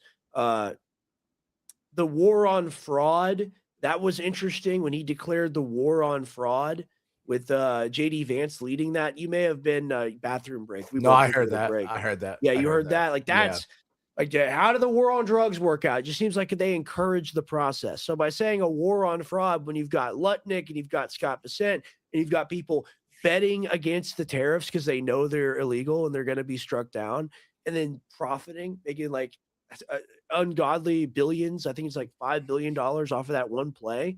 It's like, we're the administration that's against fraud. Trump is selling watches and he has a crypto token, but we're gonna like it's every accusation is a confession. For sure. Yeah. I mean, this is an embarrassment, honestly. To me, this is like watching the fall of Rome in real time, you know? 'Cause Yeah, I know it comes after. Yeah. I know it comes after, and it's only going to get worse from here. You know, I hate to be a black pillar or whatever you want to call me, but we can only hope that a collapse comes sooner rather than later, so that the automation grid isn't completely turned on, and then people can actually have a choice to reject that, which I think they will overwhelmingly. We don't need Waymo. We don't need ChatGPT. We don't need these things to survive. It's like I'm thinking about doing a comedy bit and just going on a comedy stage. So like, I can't breathe without ChatGPT. Like it told me that I have to go. It told me that I have to do that before. I didn't know. How are kids supposed to how are kids supposed to live if they don't have access to this? Like, we got to build nuclear power plants to power these things right now. Like, it's the way they talk about these totally like beyond even first world problems, like these techno-feudalist world problems that they propose to people. It's like, we were doing just fine 5 years ago. We don't need to live in the world that gives you infinite power and control over everything. We actually can choose to reject that. But people like Trump and just the administration, it serves to give the people that maybe do have a little bit of that independent streak, it serves to give them their flavor of slop so they can stay on the plantation. That's what it's all about. Like, you're a rebel, you support Trump, and people don't like Trump, so that makes you tough. That makes you a hero. No, it makes you a tool. Yeah, right? I mean, I really just feel like people are actually still caught in this spell, you know, because I just went on X just to breeze and just see what people are saying, and like, you know, all the usual all the usual suspects are all like, oh my God, best State of the Union speech ever, like just trying to gaslight the audience. Go ahead, go off. I'm gonna check what Cat Turd said, but go ahead. Yeah, Go ahead. I didn't check Cat Turd, but I saw like a couple different pages that are just like trying to make this something so much more than it actually was. This was just gaslighting. This was lying. This was a march to go to war, selling us on AI that is the infrastructure will destroy us. It's completely dystopian, completely just, it's the fall of Rome. It's the only thing that I could literally try to say it to is the fall of Rome. It's just, yeah, I'm shocked people will buy this, man. Okay, well, shout out to Cat Turd. He's taking care of 10 rescue animals, so he's got to go to bed. Good on him. Good human moment from Cat Turd. We don't hate everybody, you know, even if you're dumb and you're pushing propaganda, you may not know that you're doing it. Okay, so you know what? If he's a good guy, he's taking care of rescue animals. God bless Cat Turd. He hasn't even watched it. So that's just me being a hater, and that's why it's not nice to be a hater, because he's taking care of hungry animals probably. So shout out to him. We don't have to be overly negative. Yeah. But there are people that are celebrating it. Yeah, for sure. And I just think like we're being marched into a slaughterhouse right now. Yeah. It's really the plantation. It's very creepy how it's been set up. But I think this was a phenomenal live. Next Tuesday, we're gonna watch Police State 3. Let's go ahead because we got a bunch of people in here. Let's talk about the beef tallow again. Let's talk about the Ungovernable Project. Anthony, what is it that you're doing with beef tallow? So yeah, we have a beef tallow company that we have cooking tallow and we have skincare. We sell some of the highest quality tallow on the market. As I said before, we use nothing but 100% grass-fed, grass-finished suet. Suet is the fat that surrounds the kidneys. This is where you're going to find the most nutrition within the cow to cook with. And there's a lot of tallows out there that they're just using beef trim. And it's really just slop, pure slop. You want your tallow to be white. You want it to be hard. And we also have it for skincare. All of our skincare products are made with 100% real natural ingredients. We don't use any essential oils. We don't use anything. This is all handmade. This is our Cloudy Cow, for an example. This is just whipped suet on the go. It's great for your skin. It basically is the same thing as your skin's makeup. So it goes through your pores. It doesn't sit there like the Rockefeller petroleum oil slop that they've made and put on our skin to. I've got this. This is incredible. Whenever I get like a dry area or something gets chipped from like the wind or the cold, I always use this. I also use this when I shave, so I don't get razor burn, bottom of my neck, stuff like that. Just like general like moisturizing purposes. And it smells so amazing. I've had a full thing of this and I'm almost out of it now, but I've had it for like almost a year. Yeah. It's so high quality. You don't even need to use that much. And that's the thing. They make these products crappy, so you have to buy more of them. Right. And like the thing is that with a quality item, you may look at the price and go, that's a little expensive. Yeah, but you're going to have it for a very long period of time. You're going to get maximum use. And it's not, goy slop garbage. Like a lot of these, talked about the bad fat versus the good fat. And you want it to be hard and white. Yes. Yeah. And this is a great product because this has real frankincense, real myrrh, 24 karat gold flakes, and castor oil. We named it the wise man's gift because it's the actual gifts that Jesus was given in the manger. And we know that he is like the most healing of all healing. So imagine the gifts that he was given, and they all do have healing properties from antiviral. Yeah, exactly. Amazing, Beautiful. Amazing stuff. I love it, man. I really love what you do. And like we do the shows. We also have to support ourselves. We're both in business. We both do consumable products. We're in kind of the food business, the supplement industry, kind of very close together there. So I'm very passionate about what you're doing because I know it comes from a really good place. And I know you're just trying to give people the best deal and the best product that you can make. And like, I really empathize with that. We're doing some really cool projects on my end. We're doing some stuff. We're making some new pre-workouts, some new sleep products for people. We also got shroomforce.com as well as primalcore.com or goprimalcore.com. So like there's a lot of different ways you can support broadcasts like this. And like, we're just happy that y'all are here. And where can they check you out on Twitter? I'm gonna go ahead and pull up your Twitter real quick. So my Twitter is Graffinati19.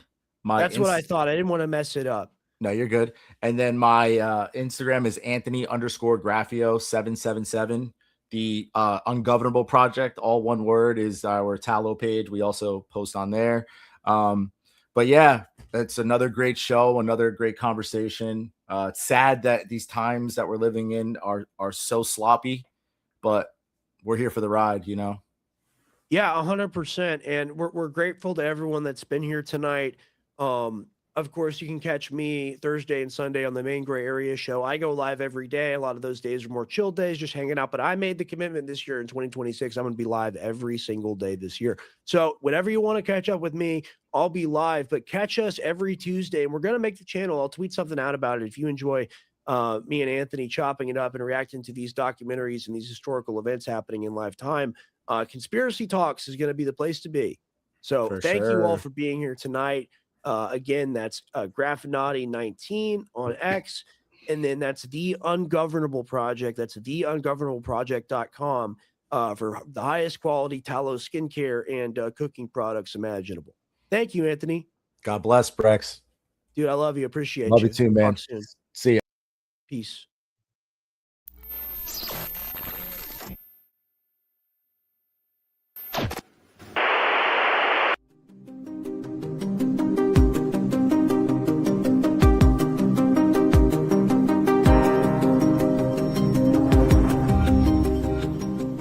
Modern life has left us out of balance. Long ago it was once said, certain remedies could grant a man the vitality of a horse. For over 6,000 years, these natural remedies have been harvested and tested by generations. Why create complex formulas when nature's roots are still in our hands?